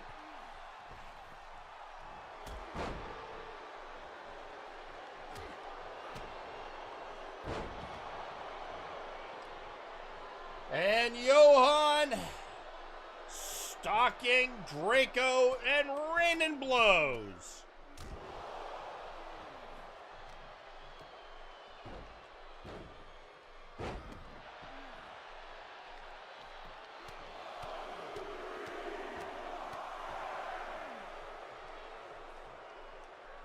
And Draco trying to get out of the line of fire.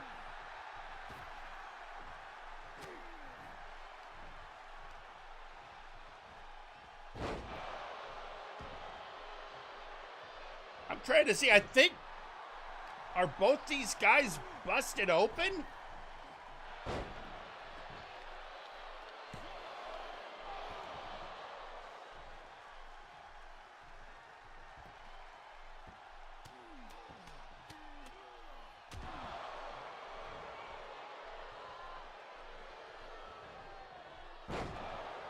And slamming him down. Oh, I think we're setting up for it.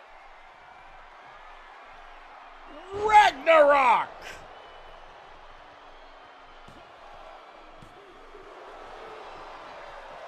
And a kick out by Draco. Draco has got a lot of fight in him. It's not the, oh, there you go. It's not the size of the dragon in the fight. It's the size of the fight in the dragon.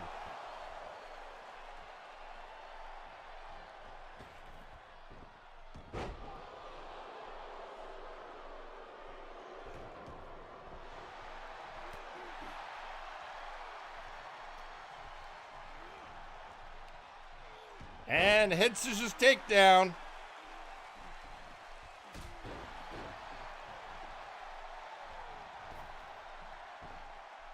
Oh, Nina Johan. No, he's definitely busted open now.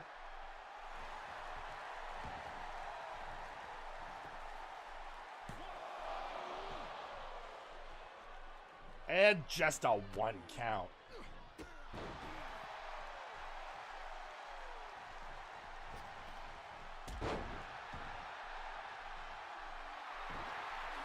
And Draco showing his agility. Can he capitalize?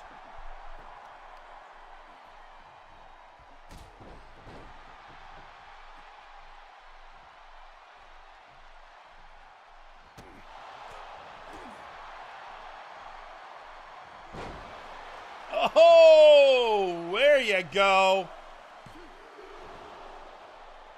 And a kick out by Johan.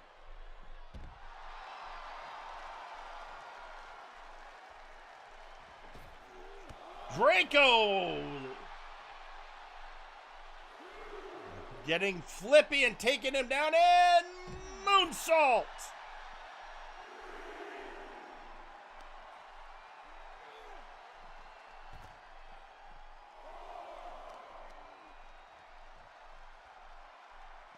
And on the elbow.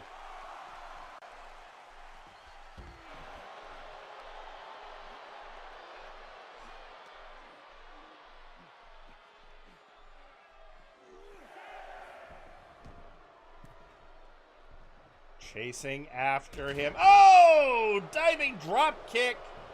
Going for the pin.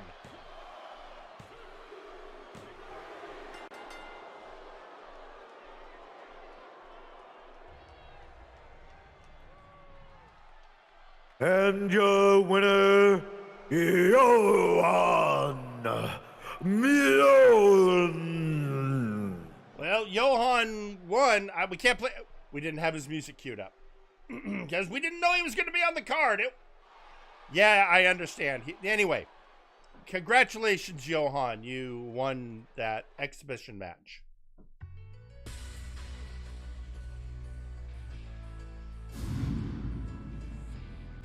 Because, I mean, I don't know what else you'd call it. But hey, extra match. The audience is getting their money's worth. That's my story, and I'm sticking with it. Speaking of stories and sticking with it, we did have a social media post earlier during the middle of that match from Sasquatch Wing saying Samson still has chance to surpass Sasquatch Wing. Take this shot wisely. So there you have that. And as for this next, look, if there is a hot division right now in Warzone, it has to be the tag division. Because so many people are going so hard to try and be the next contender to face the absolute units for those tag belts. And after a grueling 4-way tornado tag match, it was OTP that won the right, and OTP has promised, absolutely sworn, that this will be a shenanigan-free match. So, with that, I mean, I don't think there's anything else to say, but let's head to ringside. Reach for the sky, boy. The following is a tag team match and is for the Multiversal Tag Team Championship. Introducing first, OTP.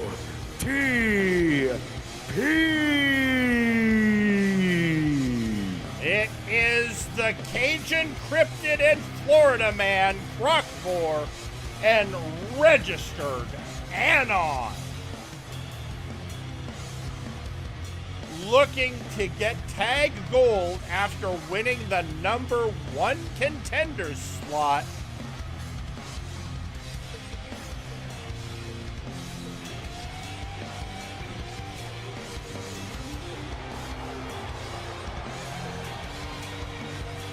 And last week, registered Anon met Forrest Wade in the middle of the ring and swore, absolutely swore, that there would be no shenanigans coming from Camp OTP.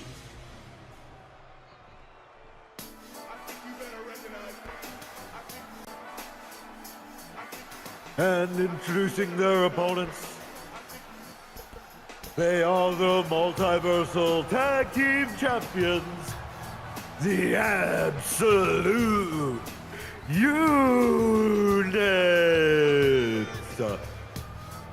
Adonis Washington and Forrest the Fortress Wade. The absolute units.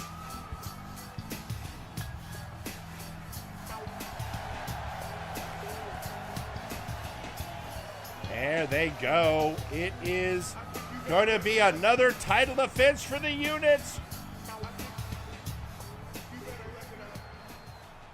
And of course, their faction mate TJ the Mint Gable defends the Multiversal Heavyweight Championship later tonight.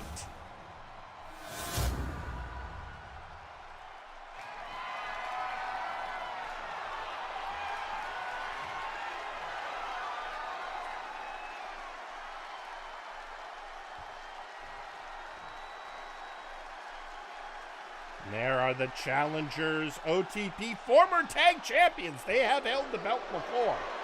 And the current champions, the units trained by Gorn.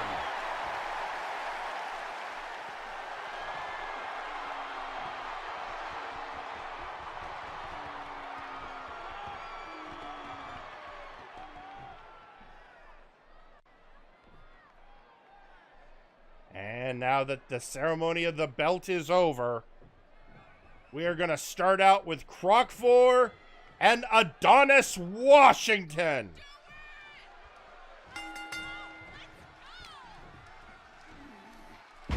And Adonis coming out strong.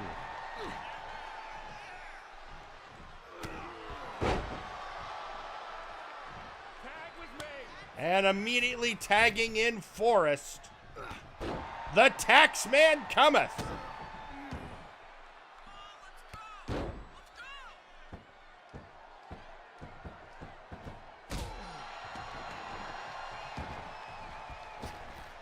And, oh! Croc got out of the way. So just so you know, folks, we have in one of our VIP boxes tonight, Mama Wade is watching the action in the arena. Here to see her baby boy retain his tag team championship. Unfortunately, she just saw him get a DDT on the ring apron.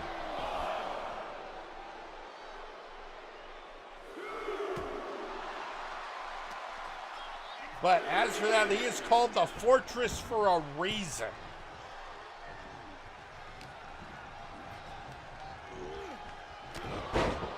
And a headbutt from the Croc.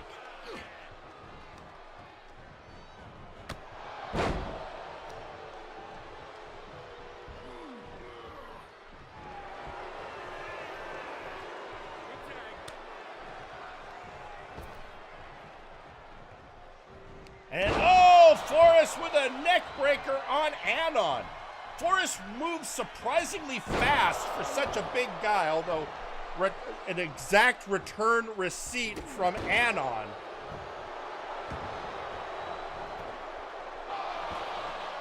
Anon surprisingly strong for a small, scrawny guy like that.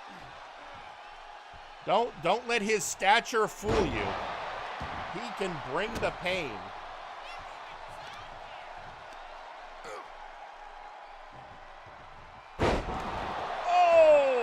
And a power bomb on Anon.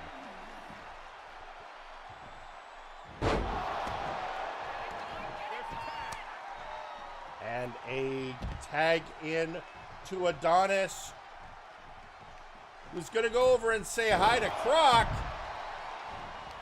Oh! Neck bait. Yep. And there he is, low drop kick. Cutting off the legs.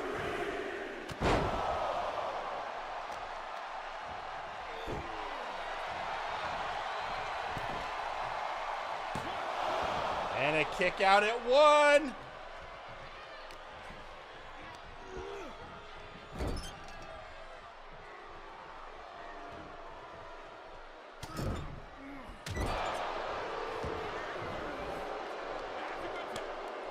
And tagging in. Oh, down he goes.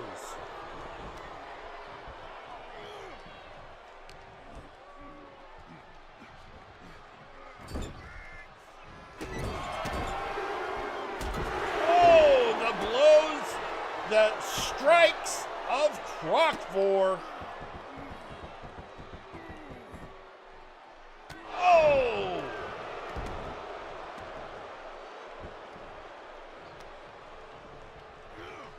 Croc is always one tough customer. Oh!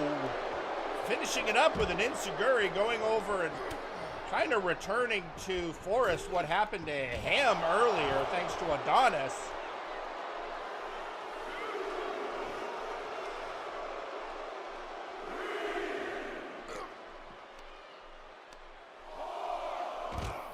And Dragon Screw.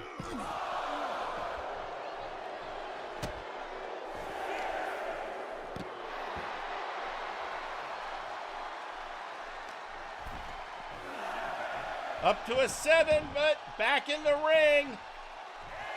If Adonis will get back in the ring. There we go.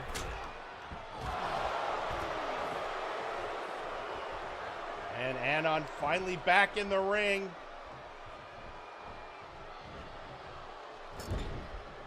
Slammed into the corner by Adonis Washington.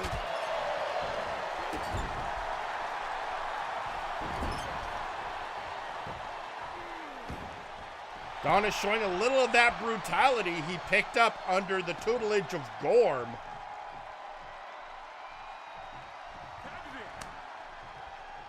And in comes the Fortress.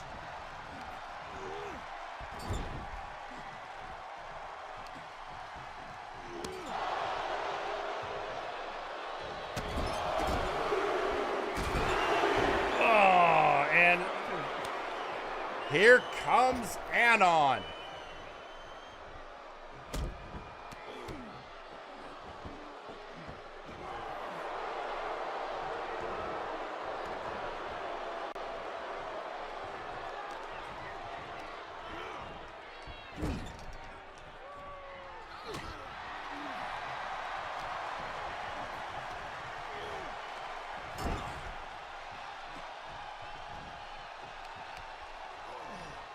Wrenching the arm.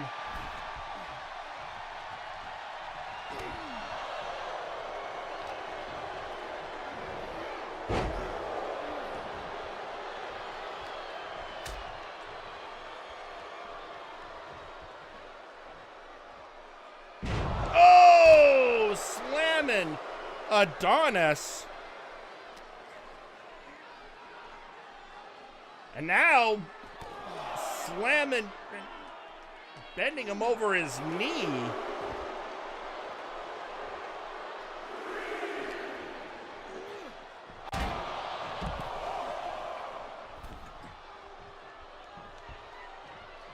Up to a 4 count and going after Adonis. Adonis ready for him.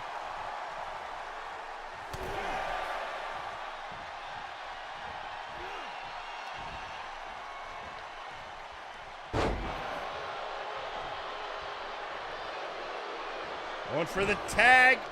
Well, Anon, I think Anon wanted Washington in there.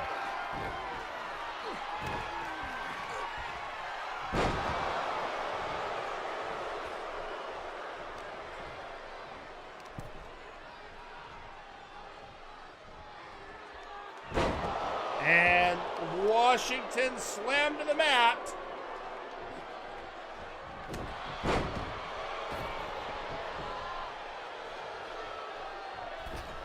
And in he comes again. Anon, oh, scooping him up. And again, that breaking him over his knee.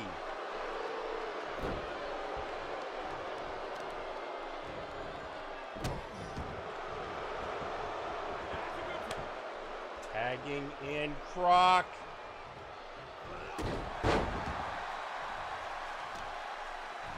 Adonis ready for Croc4.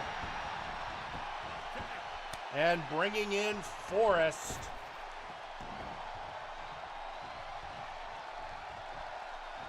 And here comes Forrest.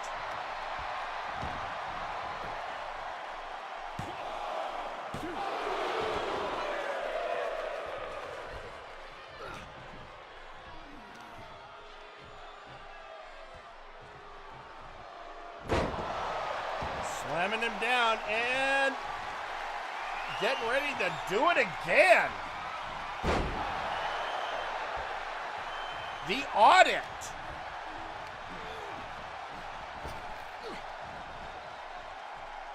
And a float over by Forrest T. Wade.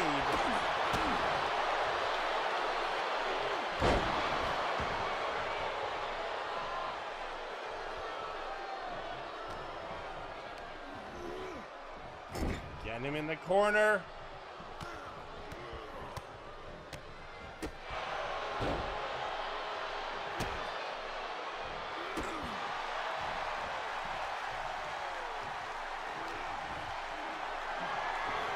All right, hoist it up and snake eyes. Snake eyes on a croc vor.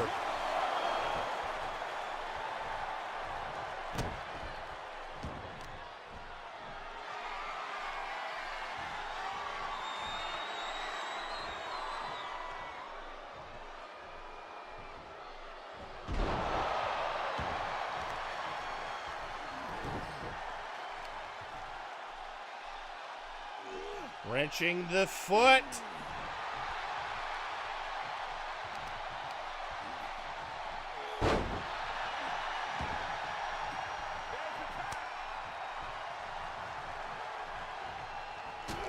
Oh, Croc with that kick, and Adonis barely registered it.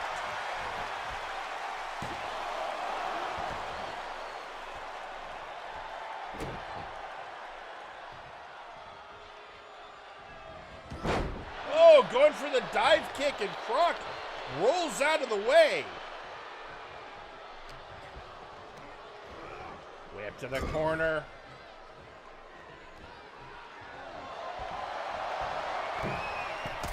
Oh!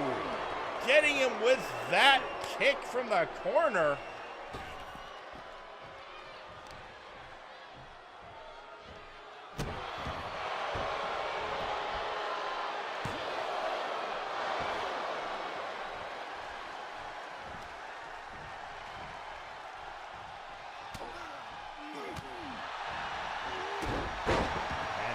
Goes. Can Adonis press the advantage on registered and on?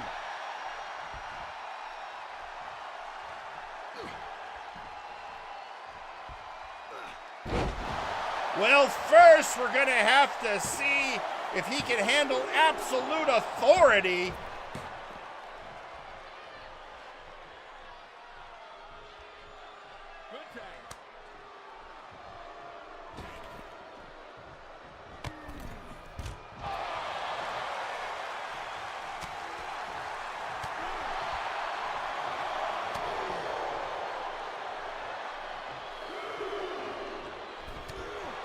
On getting back in the ring while Forrest trading blows after he gets tagged in. And registered Anon in the wrong part of town.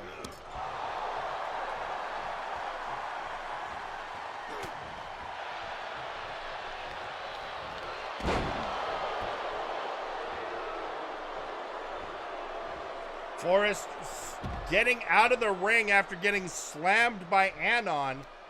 Rather than going after him, Anon decides to go after Adonis again. Oh, I thought I was going to say leaving him vulnerable to Forrest, but Anon caught him.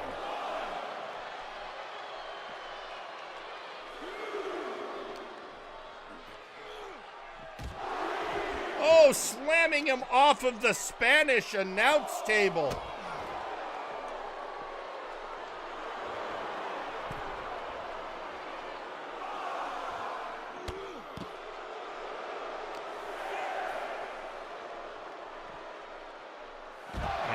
Giving him a gut-wrench powerbomb before Anon gets back in the ring. But if it's a count-out, Anon doesn't win the belts. Breaking the count at the same time, Forrest gets back into the ring. Now he's calling for Anon.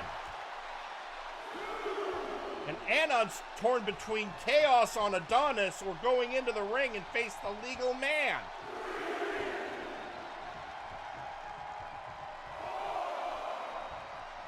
He's just dancing. I mean, he's not even, he's just dancing.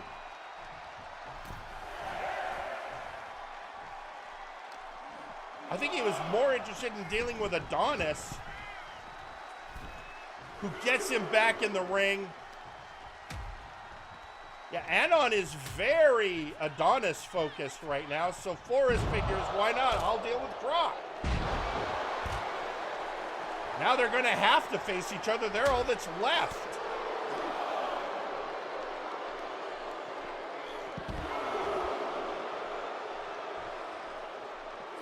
Arm hook suplex.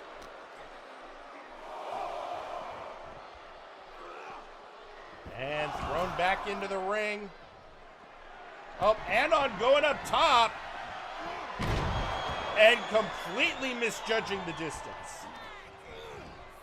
Anon is not a cruiser. Let's just be clear on that.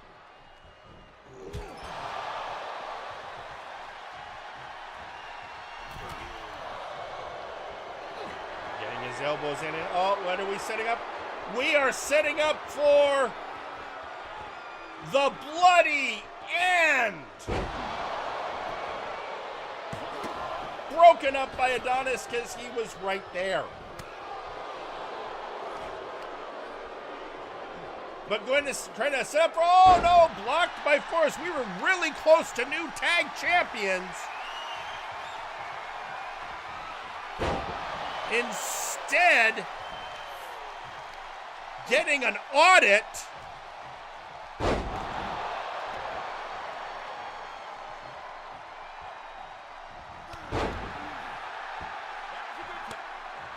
And tagging back in Adonis. Sling blade.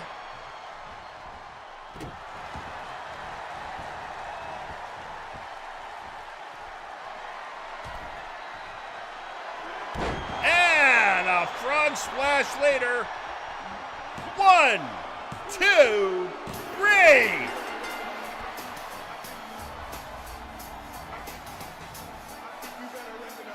Your winners and still multiversal tag team champions, the Absolute Unit.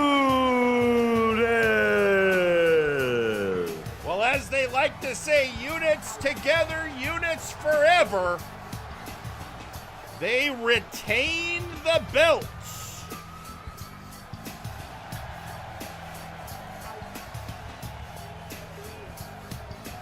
So congratulations to the Absolute Units on a successful defense. I almost guarantee that somewhere Devin is going, us next. Mostly because that's what he always says.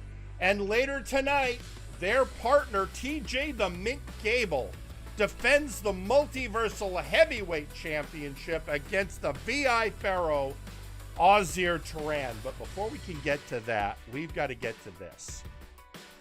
One of the strangest and bloodiest feuds in MNW history.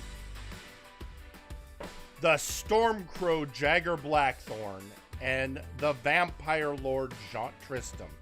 There have been blood hunts. There have been poisonings.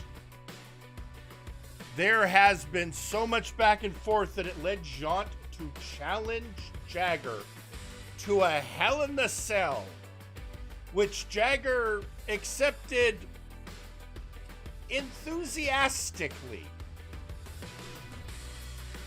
Much to Jean's chagrin. Anyway, we got to get ready. It is going to be a crazy match, but before we get to it, we need to hear from the participants. So first, let's hear from the Stormcrow, Jagger Blackthorn. Pray. Yeah. What can you do? When all of it seems lost and fear crawls in, pray. I remember Multivania. I remember those goddamn fangs stabbing me in the neck. Oh, and it hurt like hell. I remember that smug look on your face like you got me. And you drank, and you drank. You didn't even wipe your mouth like some sort of animal. And I thought I was the rude one. And now, look at you, you sack of crab wrapped in velvet. I know you were looking to add some fear into my life. I've already seen fear. Hell, I've probably met fear more than you have ever done in your life. I mean, what are you afraid of? You're immortal. But us mortals? Huh. We got lots to be afraid of. But that's what keeps us honed, focused, sharp. I turned my fear into my knuckles. And I'm gonna be running my knuckles neck deep down your gullet. You see, you took something from me in Multivania. You took my blood. So I want to ask you a few questions before we get started. How many kicks to the chin do you think it would take to pop a fang out? How many times am I gonna have to choke you out to see what color you change? I want to know how many times you're gonna be regretting your decisions for trying to cross paths with a former Omnislayer. You tried to put fear into me, but fear has been a part of my tools and repertoire for as long as I live. The might of mortality is gonna crash down on the immortal Ascended One, John.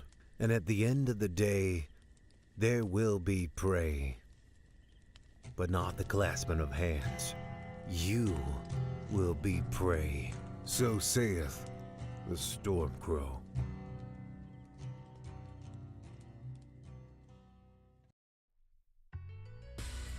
And fair is fair, we heard from Jagger. Let's hear from Jaunt. Here we are at Apocalypse, and I should be insulted, not by the poison or your recklessness, or by your refusal to kneel to your better, but by the fact that thanks to you, I must walk the world as a man. And yet, I remembered something. I remembered how good it felt in the old days to drag a human into its box and round it around until it lay in broken pieces. But that's too good for you. Now, I'm going to show you heaven before I give you hell.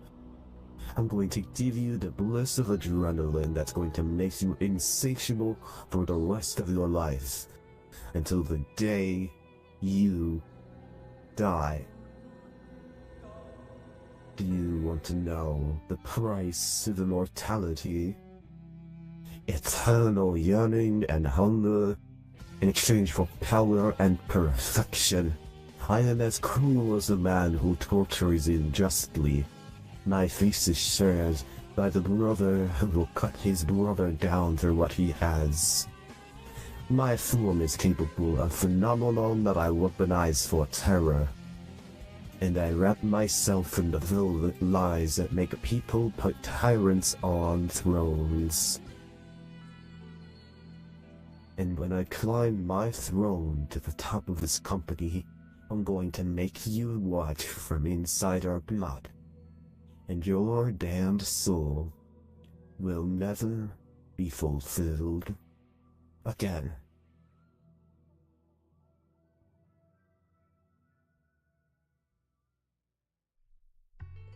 Well, with all of that, I got nothing to add. So there's only one thing we could possibly do right now. Well, first, really quick, a social media post from Forrest the Fortress Wade saying, "Well fought, gentlemen." Yeah, that match was shenanigan free. OTP kept their promise. Huh. All right, but enough of that now. It's time for Hell in a Cell. Let's head to ringside.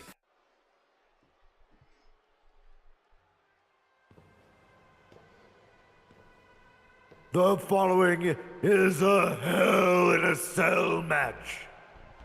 Introducing first,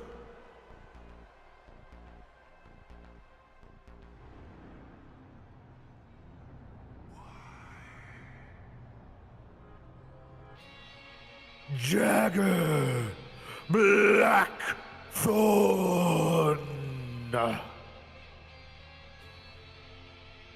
The Storm Crow cometh. Jagger Blackthorn coming to the ring, ready for action, ready to take on his arch nemesis, perhaps for the last time.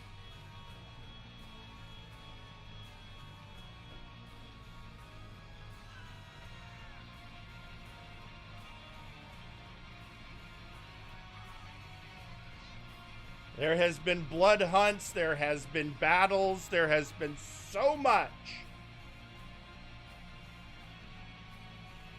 And it's all coming to this.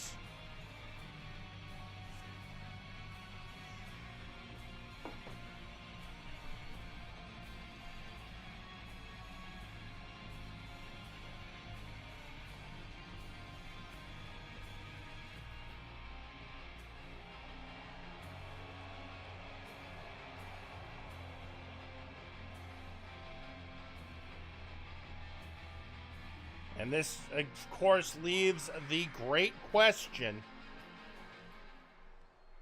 Which of these two brutal combatants will survive the most torturous structure in professional wrestling?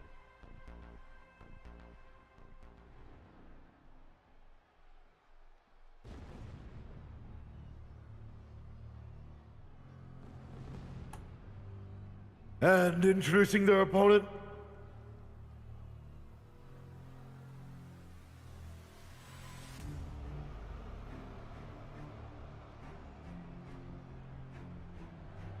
Jaunt Tristram.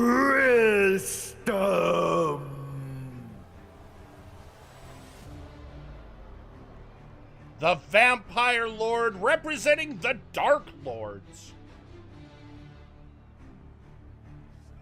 who of late have been harrying Gorm and Daggerick, leaving Jaunt to deal with his arch nemesis, the Stormcrow.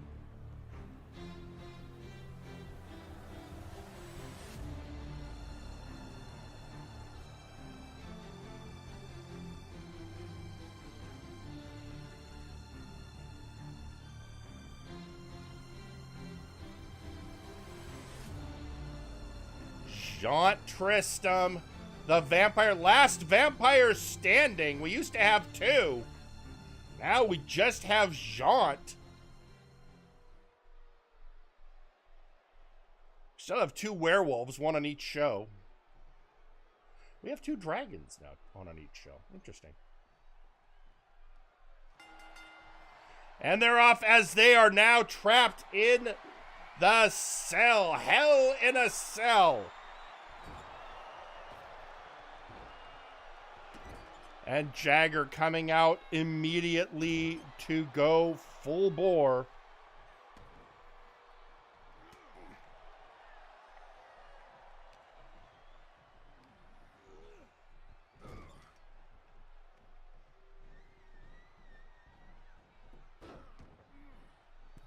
And oh, going up top and oh, going for a coffin drop on a vampire.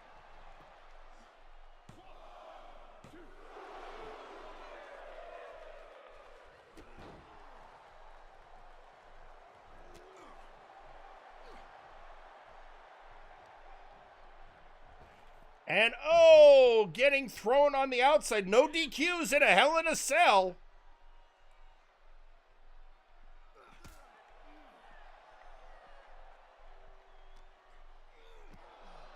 These two going all out. To say they are not fond of each other is a gross understatement.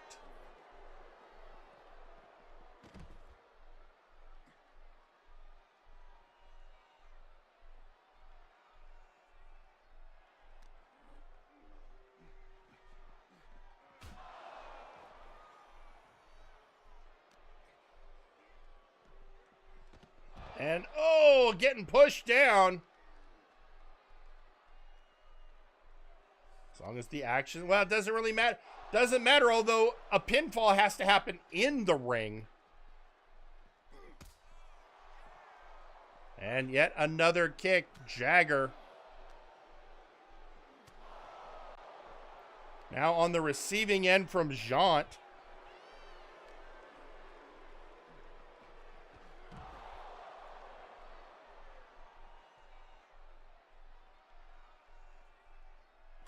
Oh, and a blow. These two right now going for very measured attacks.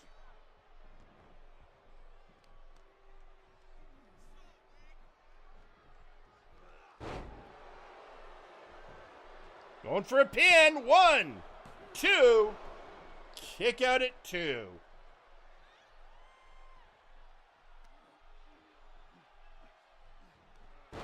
And wrench in the head.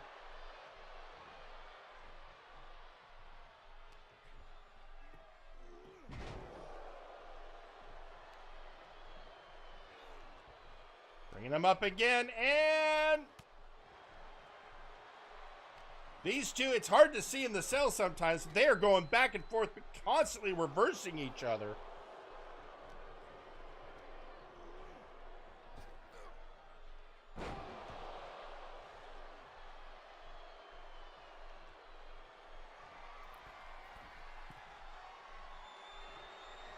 And Jaunt up top, and oh, cross body from the top rope.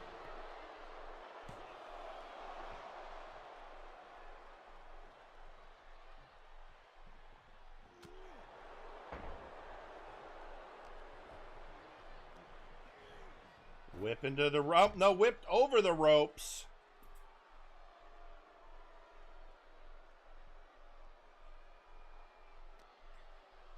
And oh, these two, a lot more just punching than I normally expect from these two, but I guess at this point they've hit that level of brutality.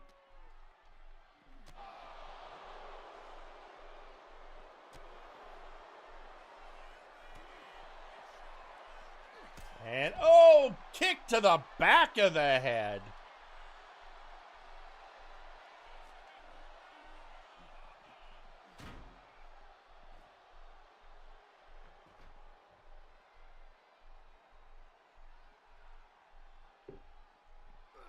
And another kick. The kicks are coming fast and furious on Jaunt. Oh, and he caught one.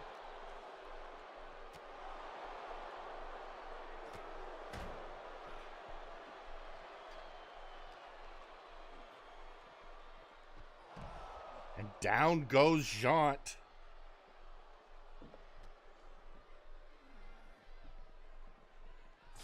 Oh, right into the cage.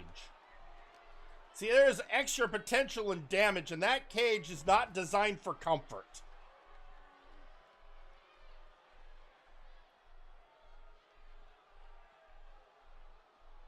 Stalking his prey, only to be reversed by the vampire.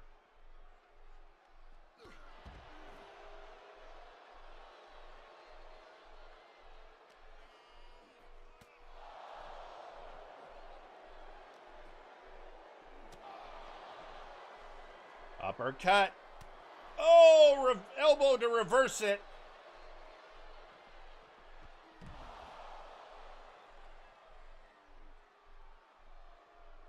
Stalking around. What has Jaunt got planned? Whoa! Simple clothesline.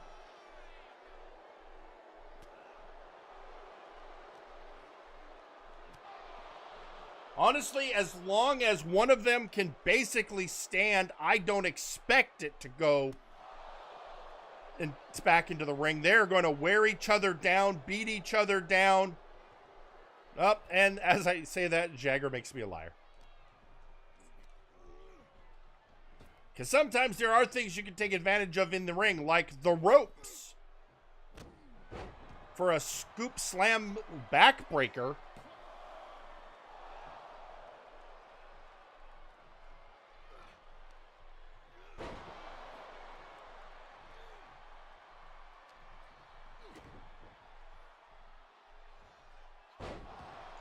And with that suplex now, Jagger getting some momentum. Can he make it count?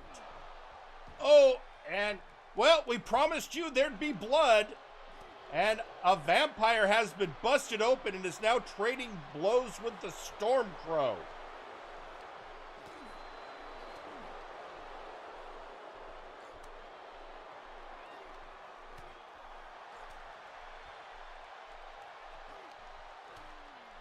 Jagger, not the cameraman. I can basically tell, but it's all, there we go. And looks like the punching contest won by Jagger. Hoisting him up top. Oh, here we go.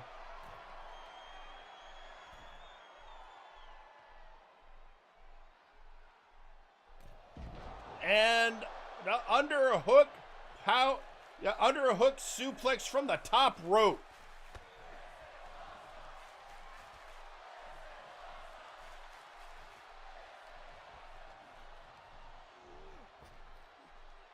And out goes Jaunt again.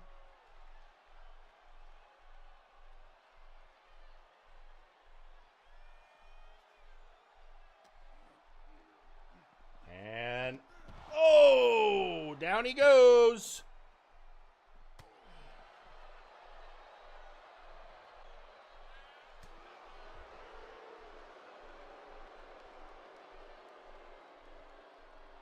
That was a look like I dare you. Here they go.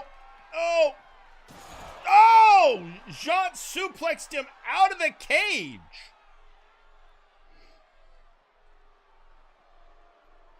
Oh, Jean, you're not. Jean, I know you've gone kind of feral lately, but you're not thinking what I think you're thinking.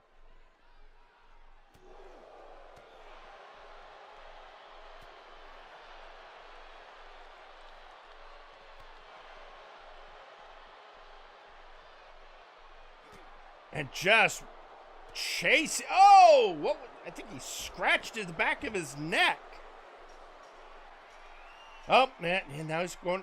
Now he's going climbing. Oh, what? No, what are you, Jean? I understand you're immortal, but I want you to think about this.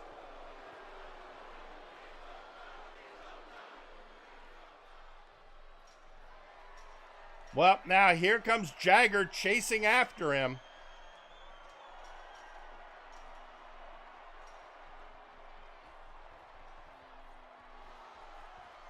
Oh, was going for a punch, Jagger, but got dodged. Oh!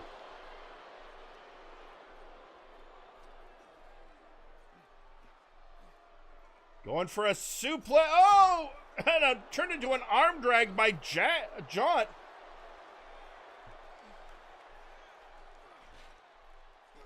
They're just, I think they're just swinging wild now.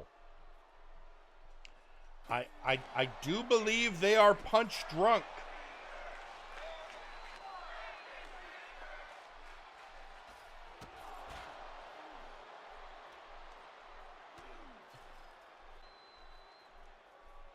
Oh!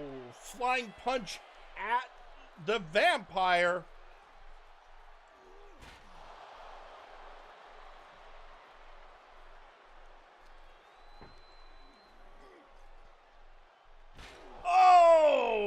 Off the top.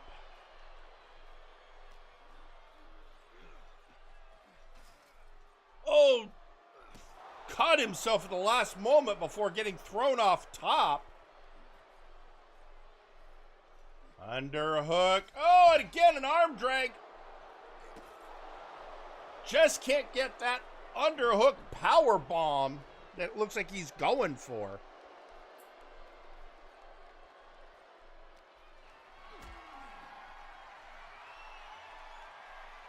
Whereas, oh no. No. Oh, whew. Decided he could do plenty of damage with just the edge of the cage. Oh, never mind. Ah, all the way from the top. And Jagger just got back up. And now he's going back up for more.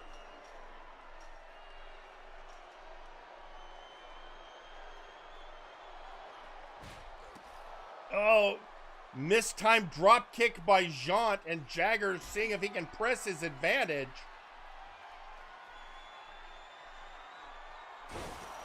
Power bomb! Oh, through the roof, all the way down to the mat. Jagger after him. Jagger, what? Wait, that wasn't enough?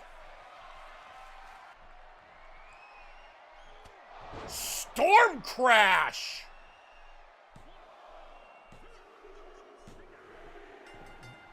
That's it.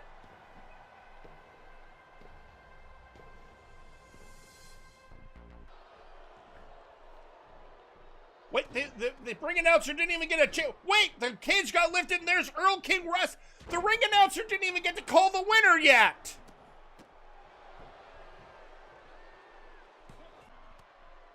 Wait, who's that? You're kidding me. That's Samjax. That's the other vampire, Samjax, attacking Earl King Wes. The last time we saw Samjax, he was being put in a coffin by Jagger.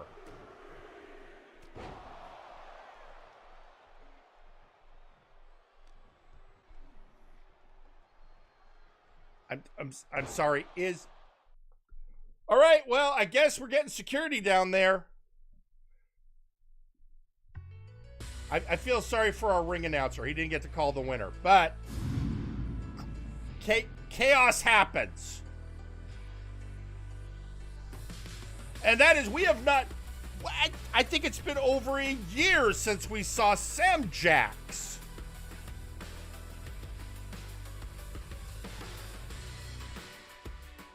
And he's helping. How can Jagger trust Samjax after their history? On the other hand, Samjax is well known to also hate Jaunt.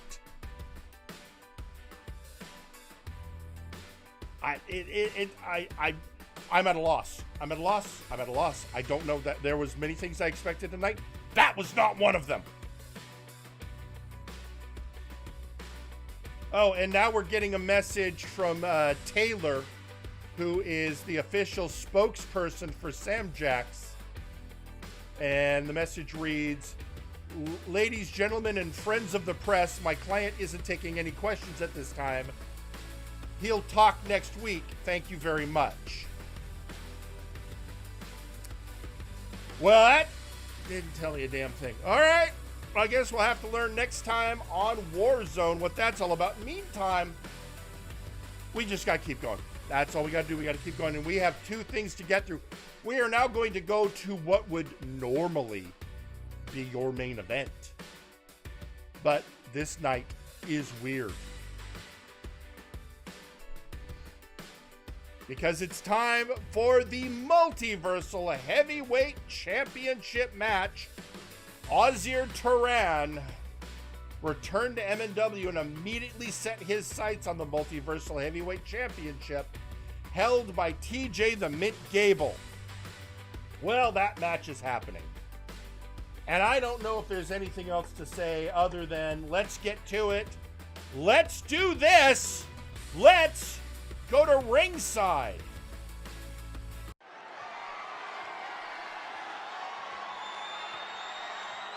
The following match is for the Multiversal Heavyweight Championship. Introducing first,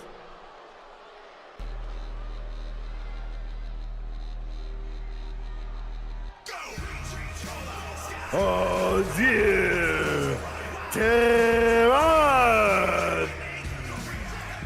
The VI Pharaoh, Ozir Turan. The most dangerous submission wrestler in the business. Leader of VIP.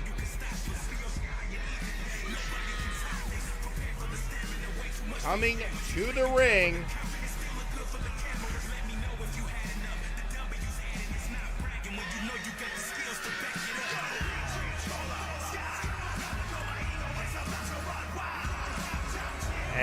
he has come back and declared he wants to reclaim the Multiversal Heavyweight Championship, a belt he did once hold.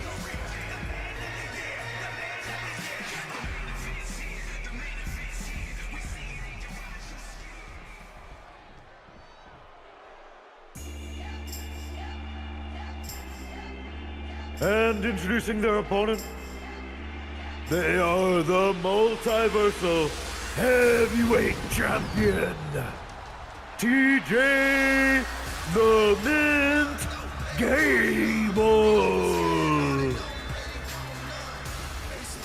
Representing the Absolute Unit, all three members of his faction hold gold. His teammates retain theirs tonight.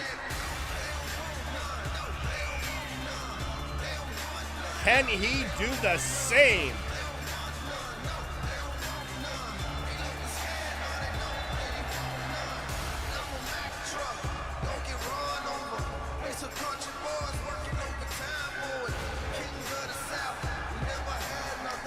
And here it is, Gable. Another title defense. He won that belt at Multivania from Sir Unkley Dunk. A match that, well, you saw ramifications of that earlier tonight as well.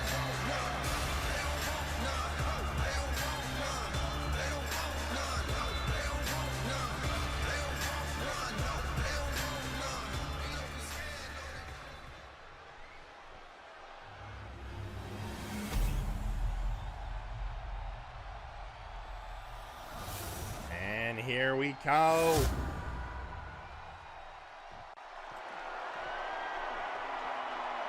Again, normally this would be your main event, but an added match.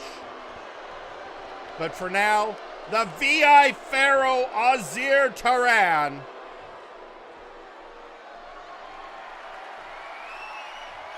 versus your Multiversal Heavyweight Champion, TJ the Mint Gable.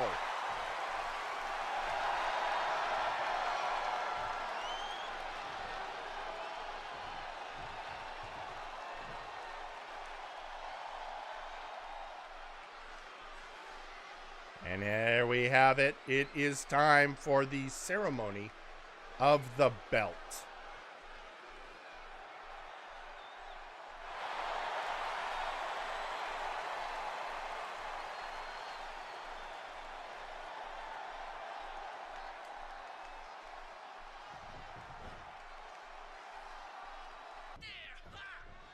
And here we go.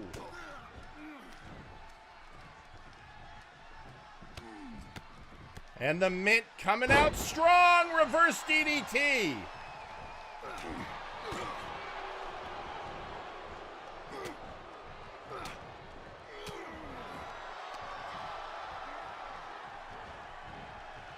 Gable bringing him over to the ropes and then throwing him, well, setting him up through.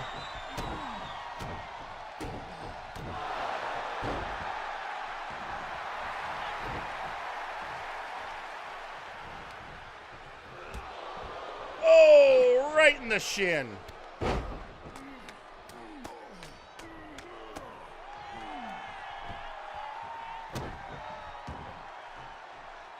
Giving him the stump. Oh, right in the gullet.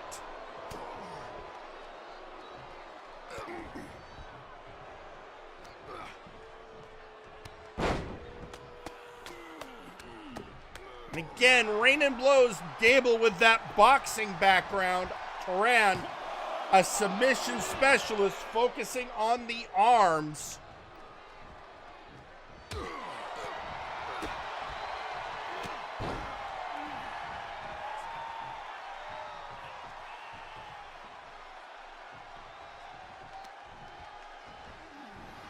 And, oh, hung out to dry.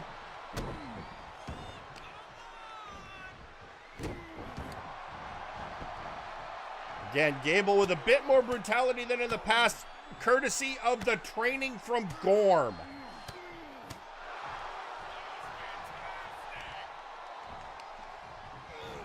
And a slam down by Turan, beginning to work the arm, trying to soften it up for the later submission holds he will try to win with.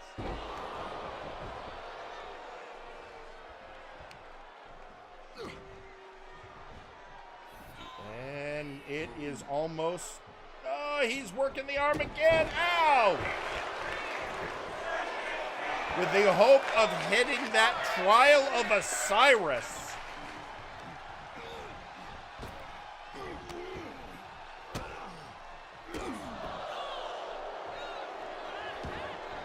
Slammed down.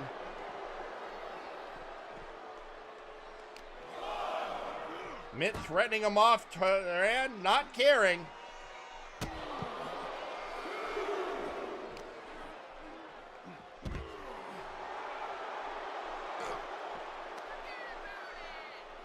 And, oh, running, I guess, armbar bulldog? Not sure what I'd call that.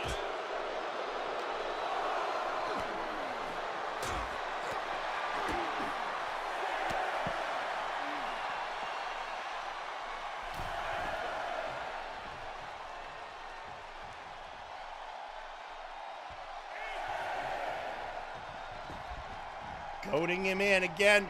The only way Azir can win is in the ring.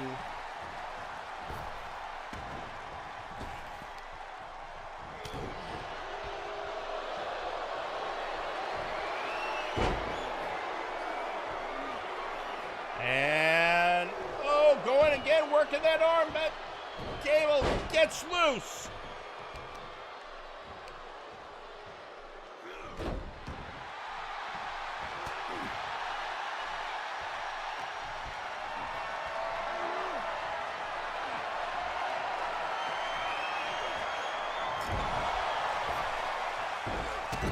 Oh, and doing a drop kick on the corner on the Pharaoh.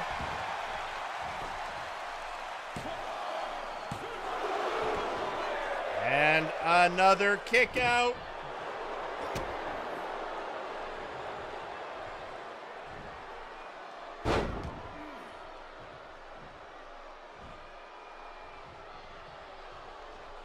And working that arm. Oh, here we go.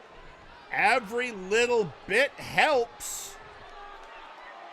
Every little bit wears him down a bit more for getting in that arm bar.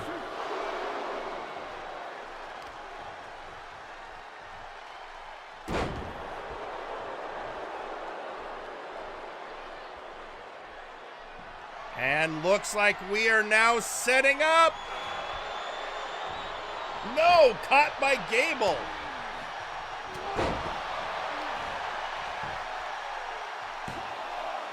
Two. Ah, kick out at two.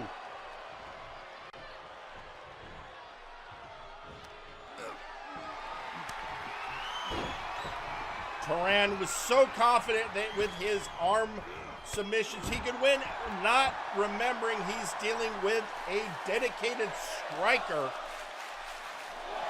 That boxing background of Gable's coming into play once again.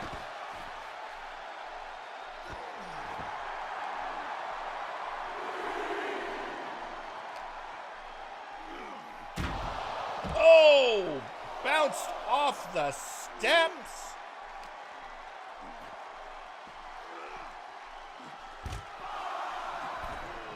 Getting back in the ring.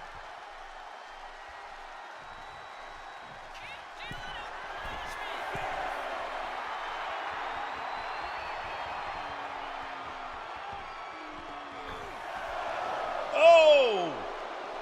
Blocked and kind of caught by Turan.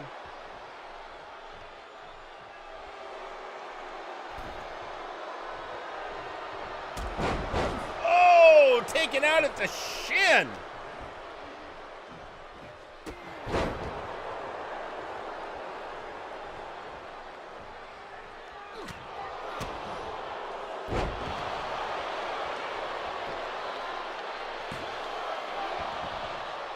And a 1, count.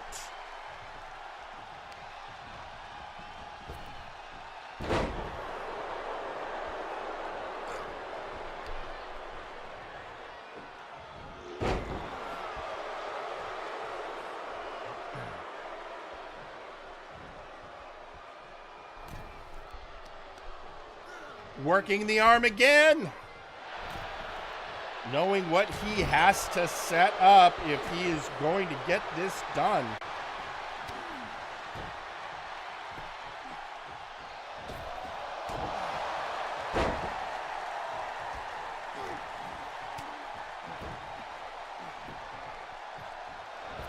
Gable, oh, coming in with that rope-assisted punch.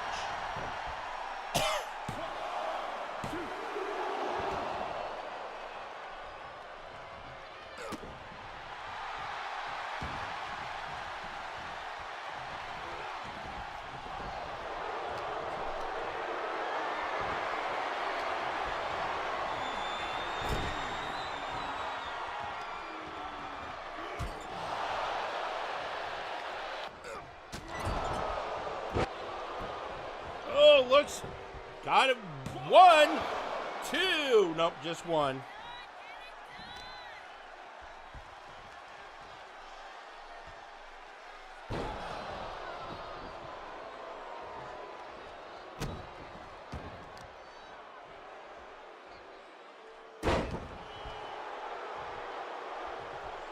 And now Gable up, and you can definitely tell his arms are hurting. Again in a submission hold, but gets out of it.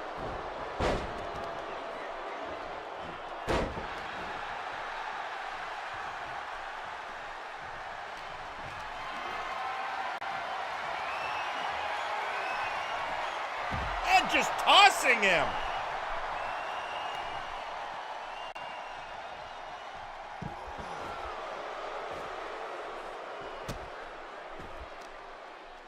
You see the skill of Turan on display.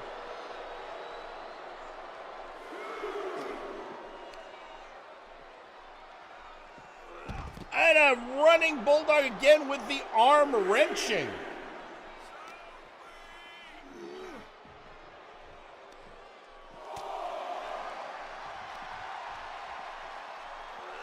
And getting Turan back in the ring. TJ wants to win it there, even though he has champion's advantage. TJ does not want a cheap win.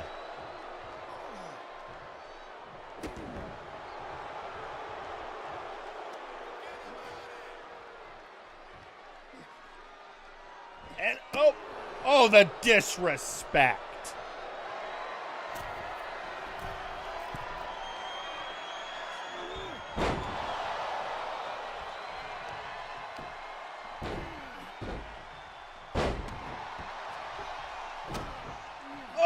Right in the face.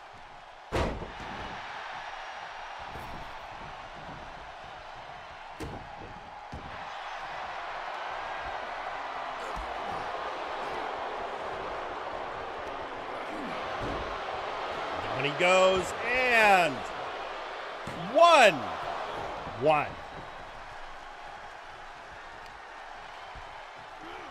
And remember, folks, as crazy as it might sound, this is not your main event.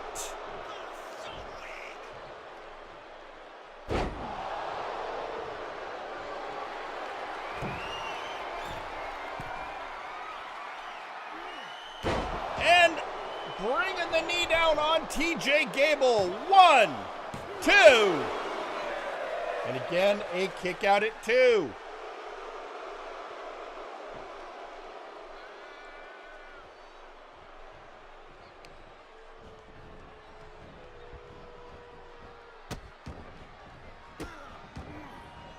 Working on the hand, working that arm.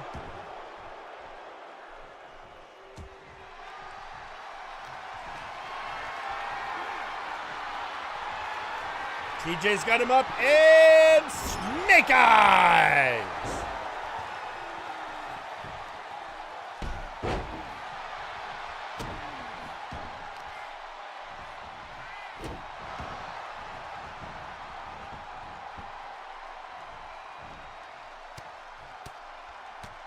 Just getting those punches in.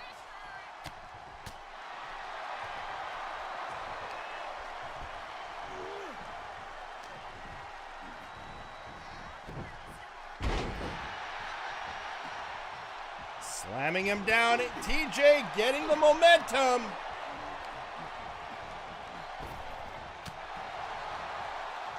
And I don't think Turan was expecting so much power from Gable because, of course, being Ozir Turan, he definitely was underestimating his opponent.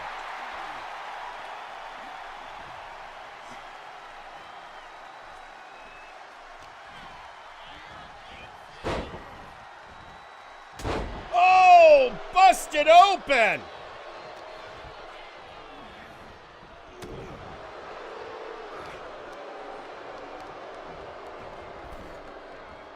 And Ozir raining those blows on TJ. Down he goes.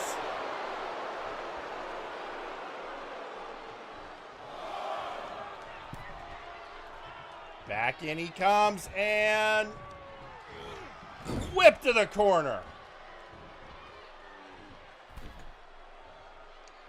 And the wrenching of the arm one more time.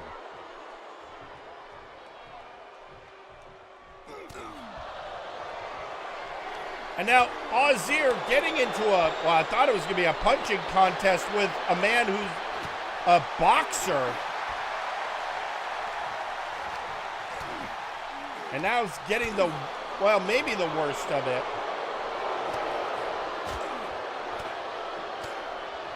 But I think this also shows how much he has worn Gable down.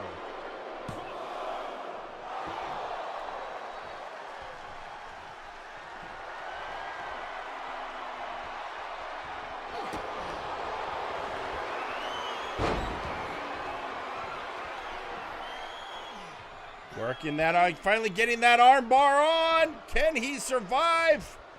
He does. It was the coils of Apophis.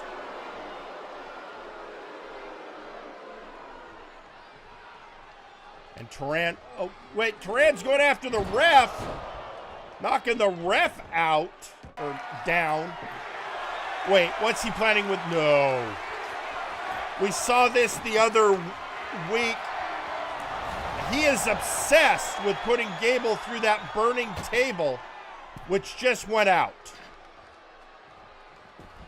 Gable is having none. Oh, just took him down.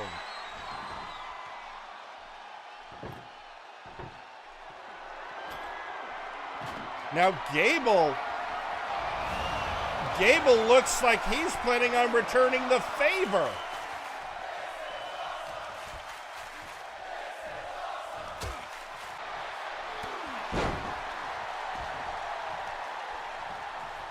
VIP was born putting an opponent, a redacted opponent, through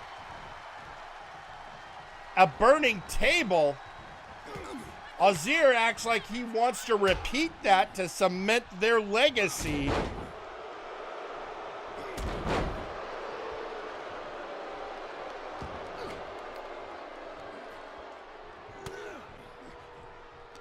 And once again, the ref is down.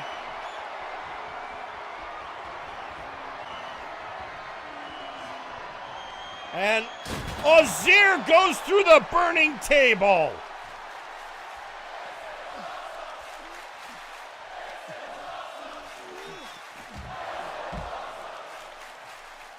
And no count because the ref is currently regenerating.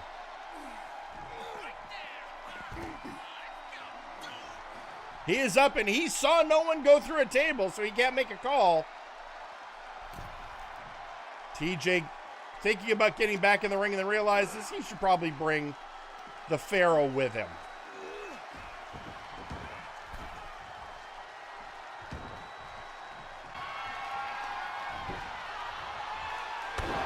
T-Bomb!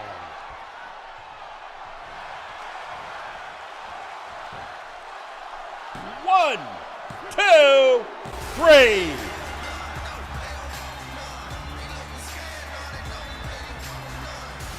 your winner and still multiversal heavyweight champion, TJ the Mint Gable. The Mint retains all of the units retained. TJ Gable, still your multiversal heavyweight champion.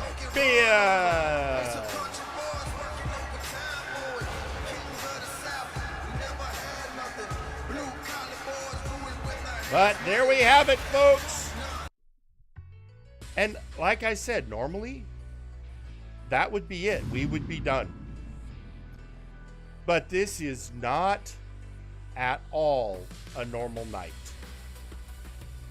because we have one last match to go. It is an unsanctioned lights out match. We in Multiverse Nexus Wrestling are taking no responsibility for what's about to happen. The lights will be out. The audience is not required to say, but this match will happen. Falls count anywhere. Anything goes.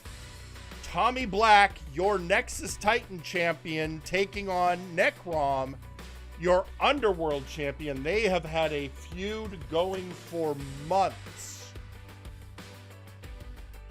and are now ready to go get it done, but in a bizarre... I can't even... You know what? We're just gonna... And I understand they're already fighting. You know what? We're just gonna go there. They are already fighting. This has started backstage. Necrom, the Living Nightmare, versus Tommy Black, the Mad Lad of London. Both of them champions. They've agreed to this matchup. Unsanctioned. Nothing held back.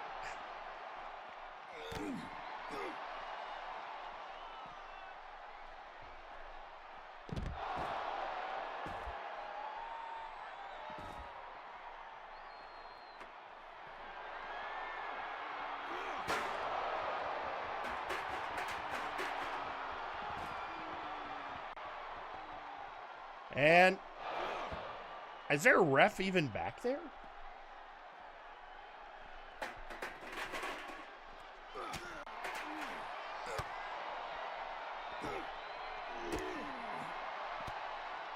Folks, my job is technically done for the night. I'm just hanging out watching this with you.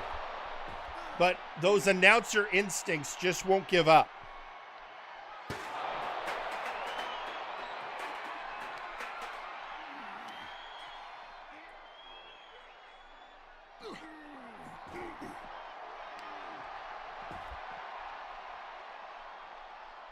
And when I get home tonight, apparently Trixie got takeout.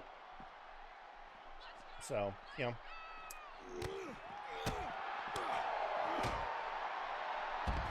Because I am absolutely in a fried rice mood tonight.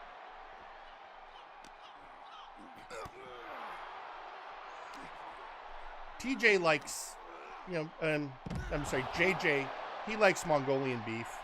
I've never cared much for that. I'm more of a sweet and sour guy myself. But, you know, kids are going to develop their own tastes.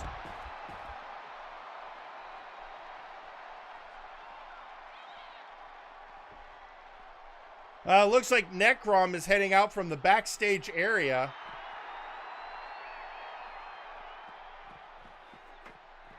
Oh, no, he was just going to get another chair. Chased into the interview position by Tommy.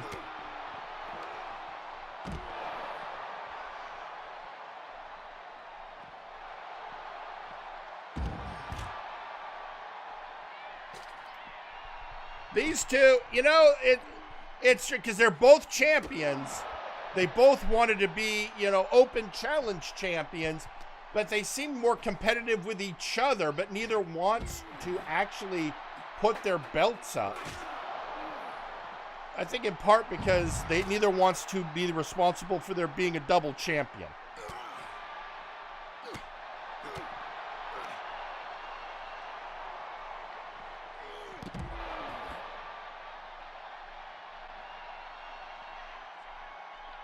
And Necrom is stalking Tommy.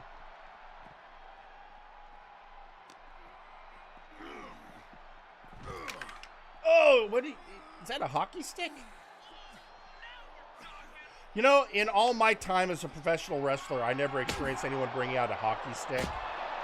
I mean, kendo sticks, baseball bats, chairs.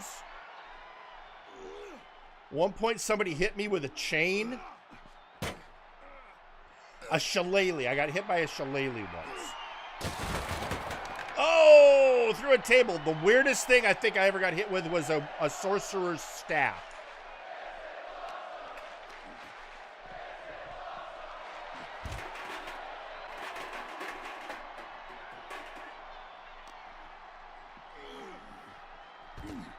And it is the brutality here. These two, this is what they wanted, basically to hurt one another.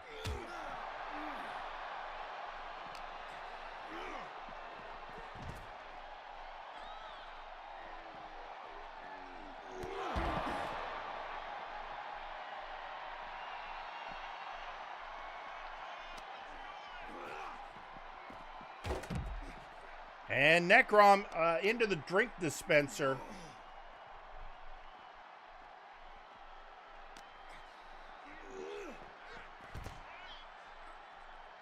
And they are now in the arena.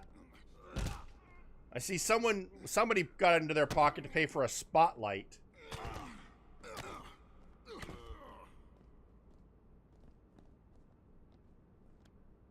Necrom should be right at home. This feels like a nightmare realm.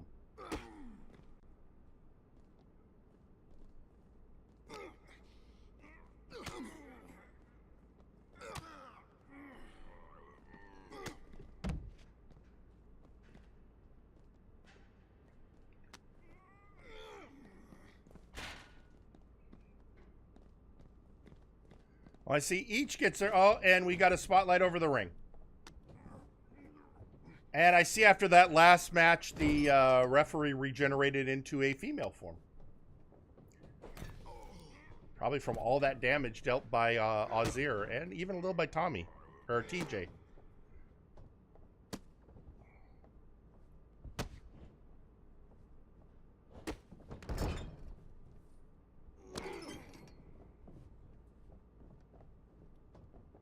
And what are you doing, you mad lad of London?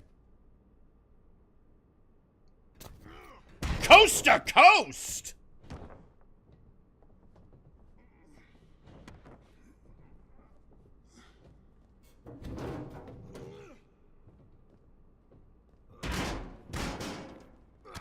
Again, you know, this is not sanctioned. I mean, the show is over. These two are just brawling, but they've signed releases.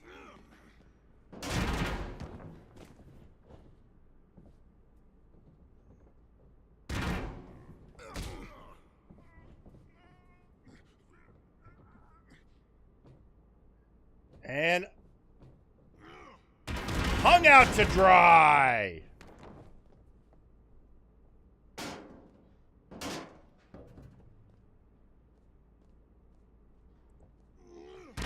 Oh, he just threw the steps at his head.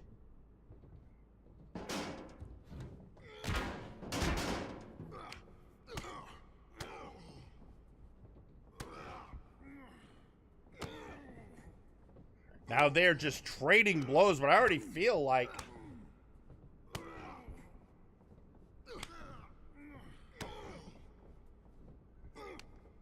Again, one of the things Necrom has to be mindful for is the Bladoken. If you cut Tommy Black open, he gets more dangerous.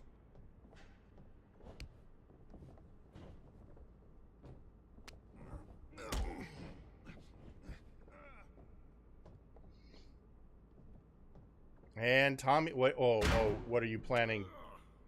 Well, Necrom's fighting his way out.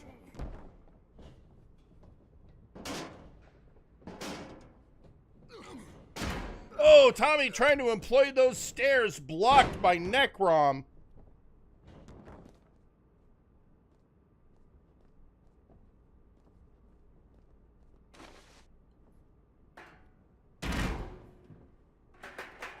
Throwing the chair in the ring, and Necrom not satisfied, he's just throwing things into the ring. And now throwing the bat at Tommy.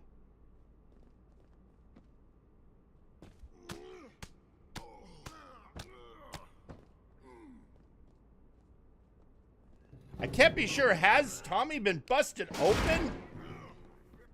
If so, that could actually be bad news for Necrom. Oh, right in the head.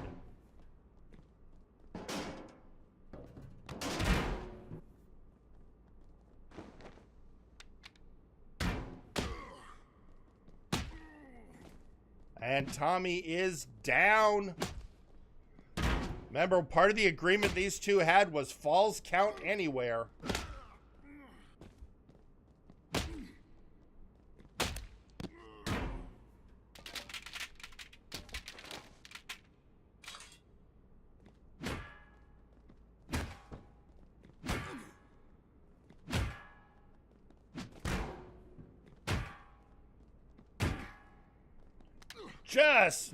Just wailing on him with that shovel, now returning the favor.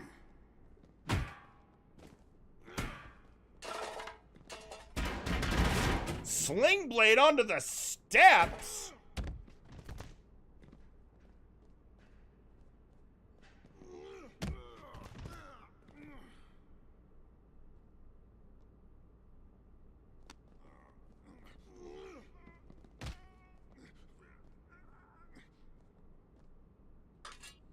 Picking up that shovel and just throwing it at him. And now getting at a table. And not getting it to set up, so he's going to try again. Oh, not to be outdone by Turan earlier, or TJ either.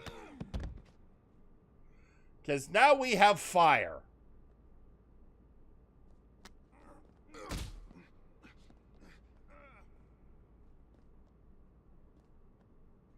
Now he is bringing Necrom over, and oh, Necrom fighting his way out. Oh, bouncing his head off the burning table.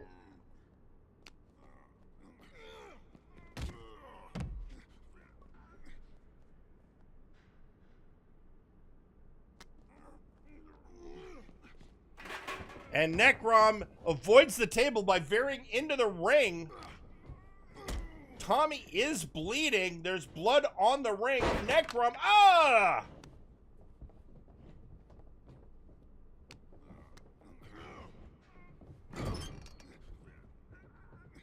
Tommy getting some power from that Bloodokin. But Necrom, Necrom, oh! Mid-rope power bomb.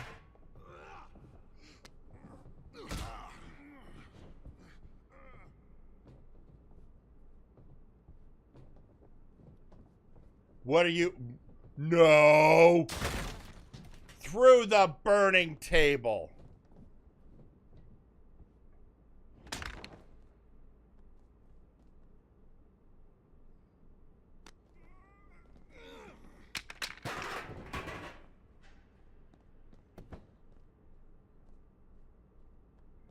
And here comes that. I just got a glimpse. Necrom is bleeding too.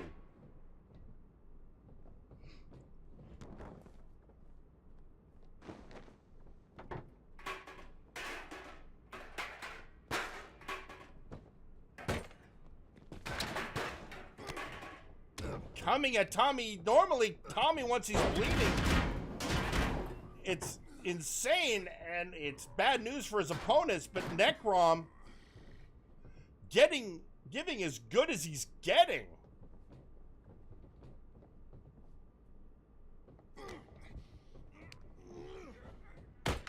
Oh, Tommy gets to, wait a minute. Fighting back. And hitting as hard. Wait, this is going to sound crazy. I mean, this is going to sound absolutely crazy. Has Necrom learned how to tap into the Bloodokin too?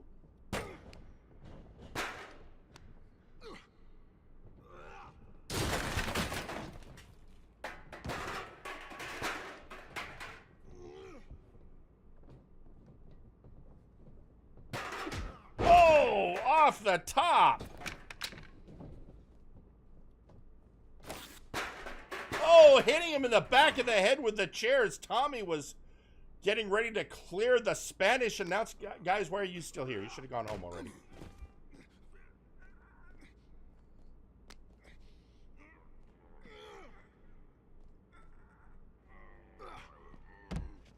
Oh, bouncing him off the table.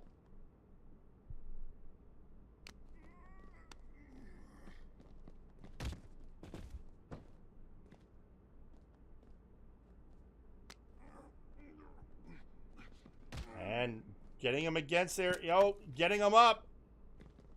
I hope those monitors have been pulled out. They were probably pulled out because, the show is over. Necrom chasing after. Oh! Double axe handle off the top.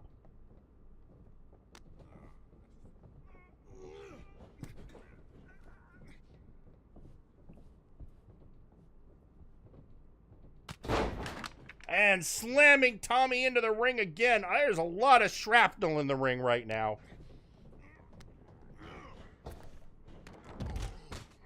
Necrom following Tommy outside.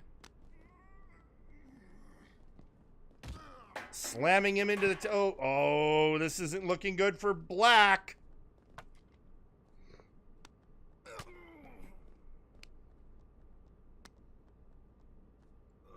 And a suplex off the table.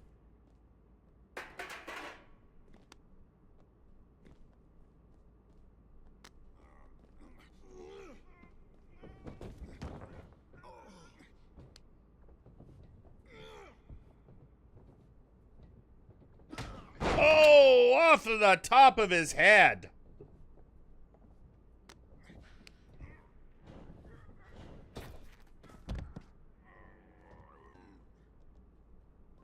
Tommy, they are both bleeding profusely at this point. There's blood everywhere. Tommy getting him set up. Tommy going up to... Oh, no. That is going to be devastating. Necrom got out of the way at the last second.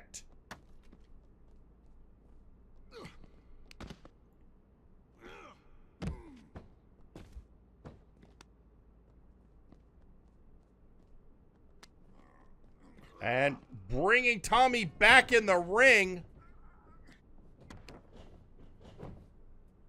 1, 2,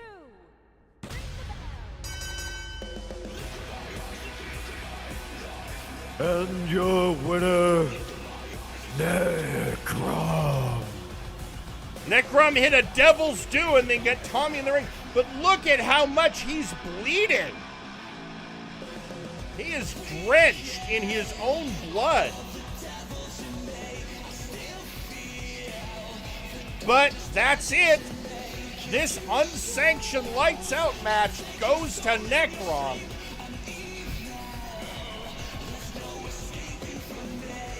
I have no idea what this means for the feud.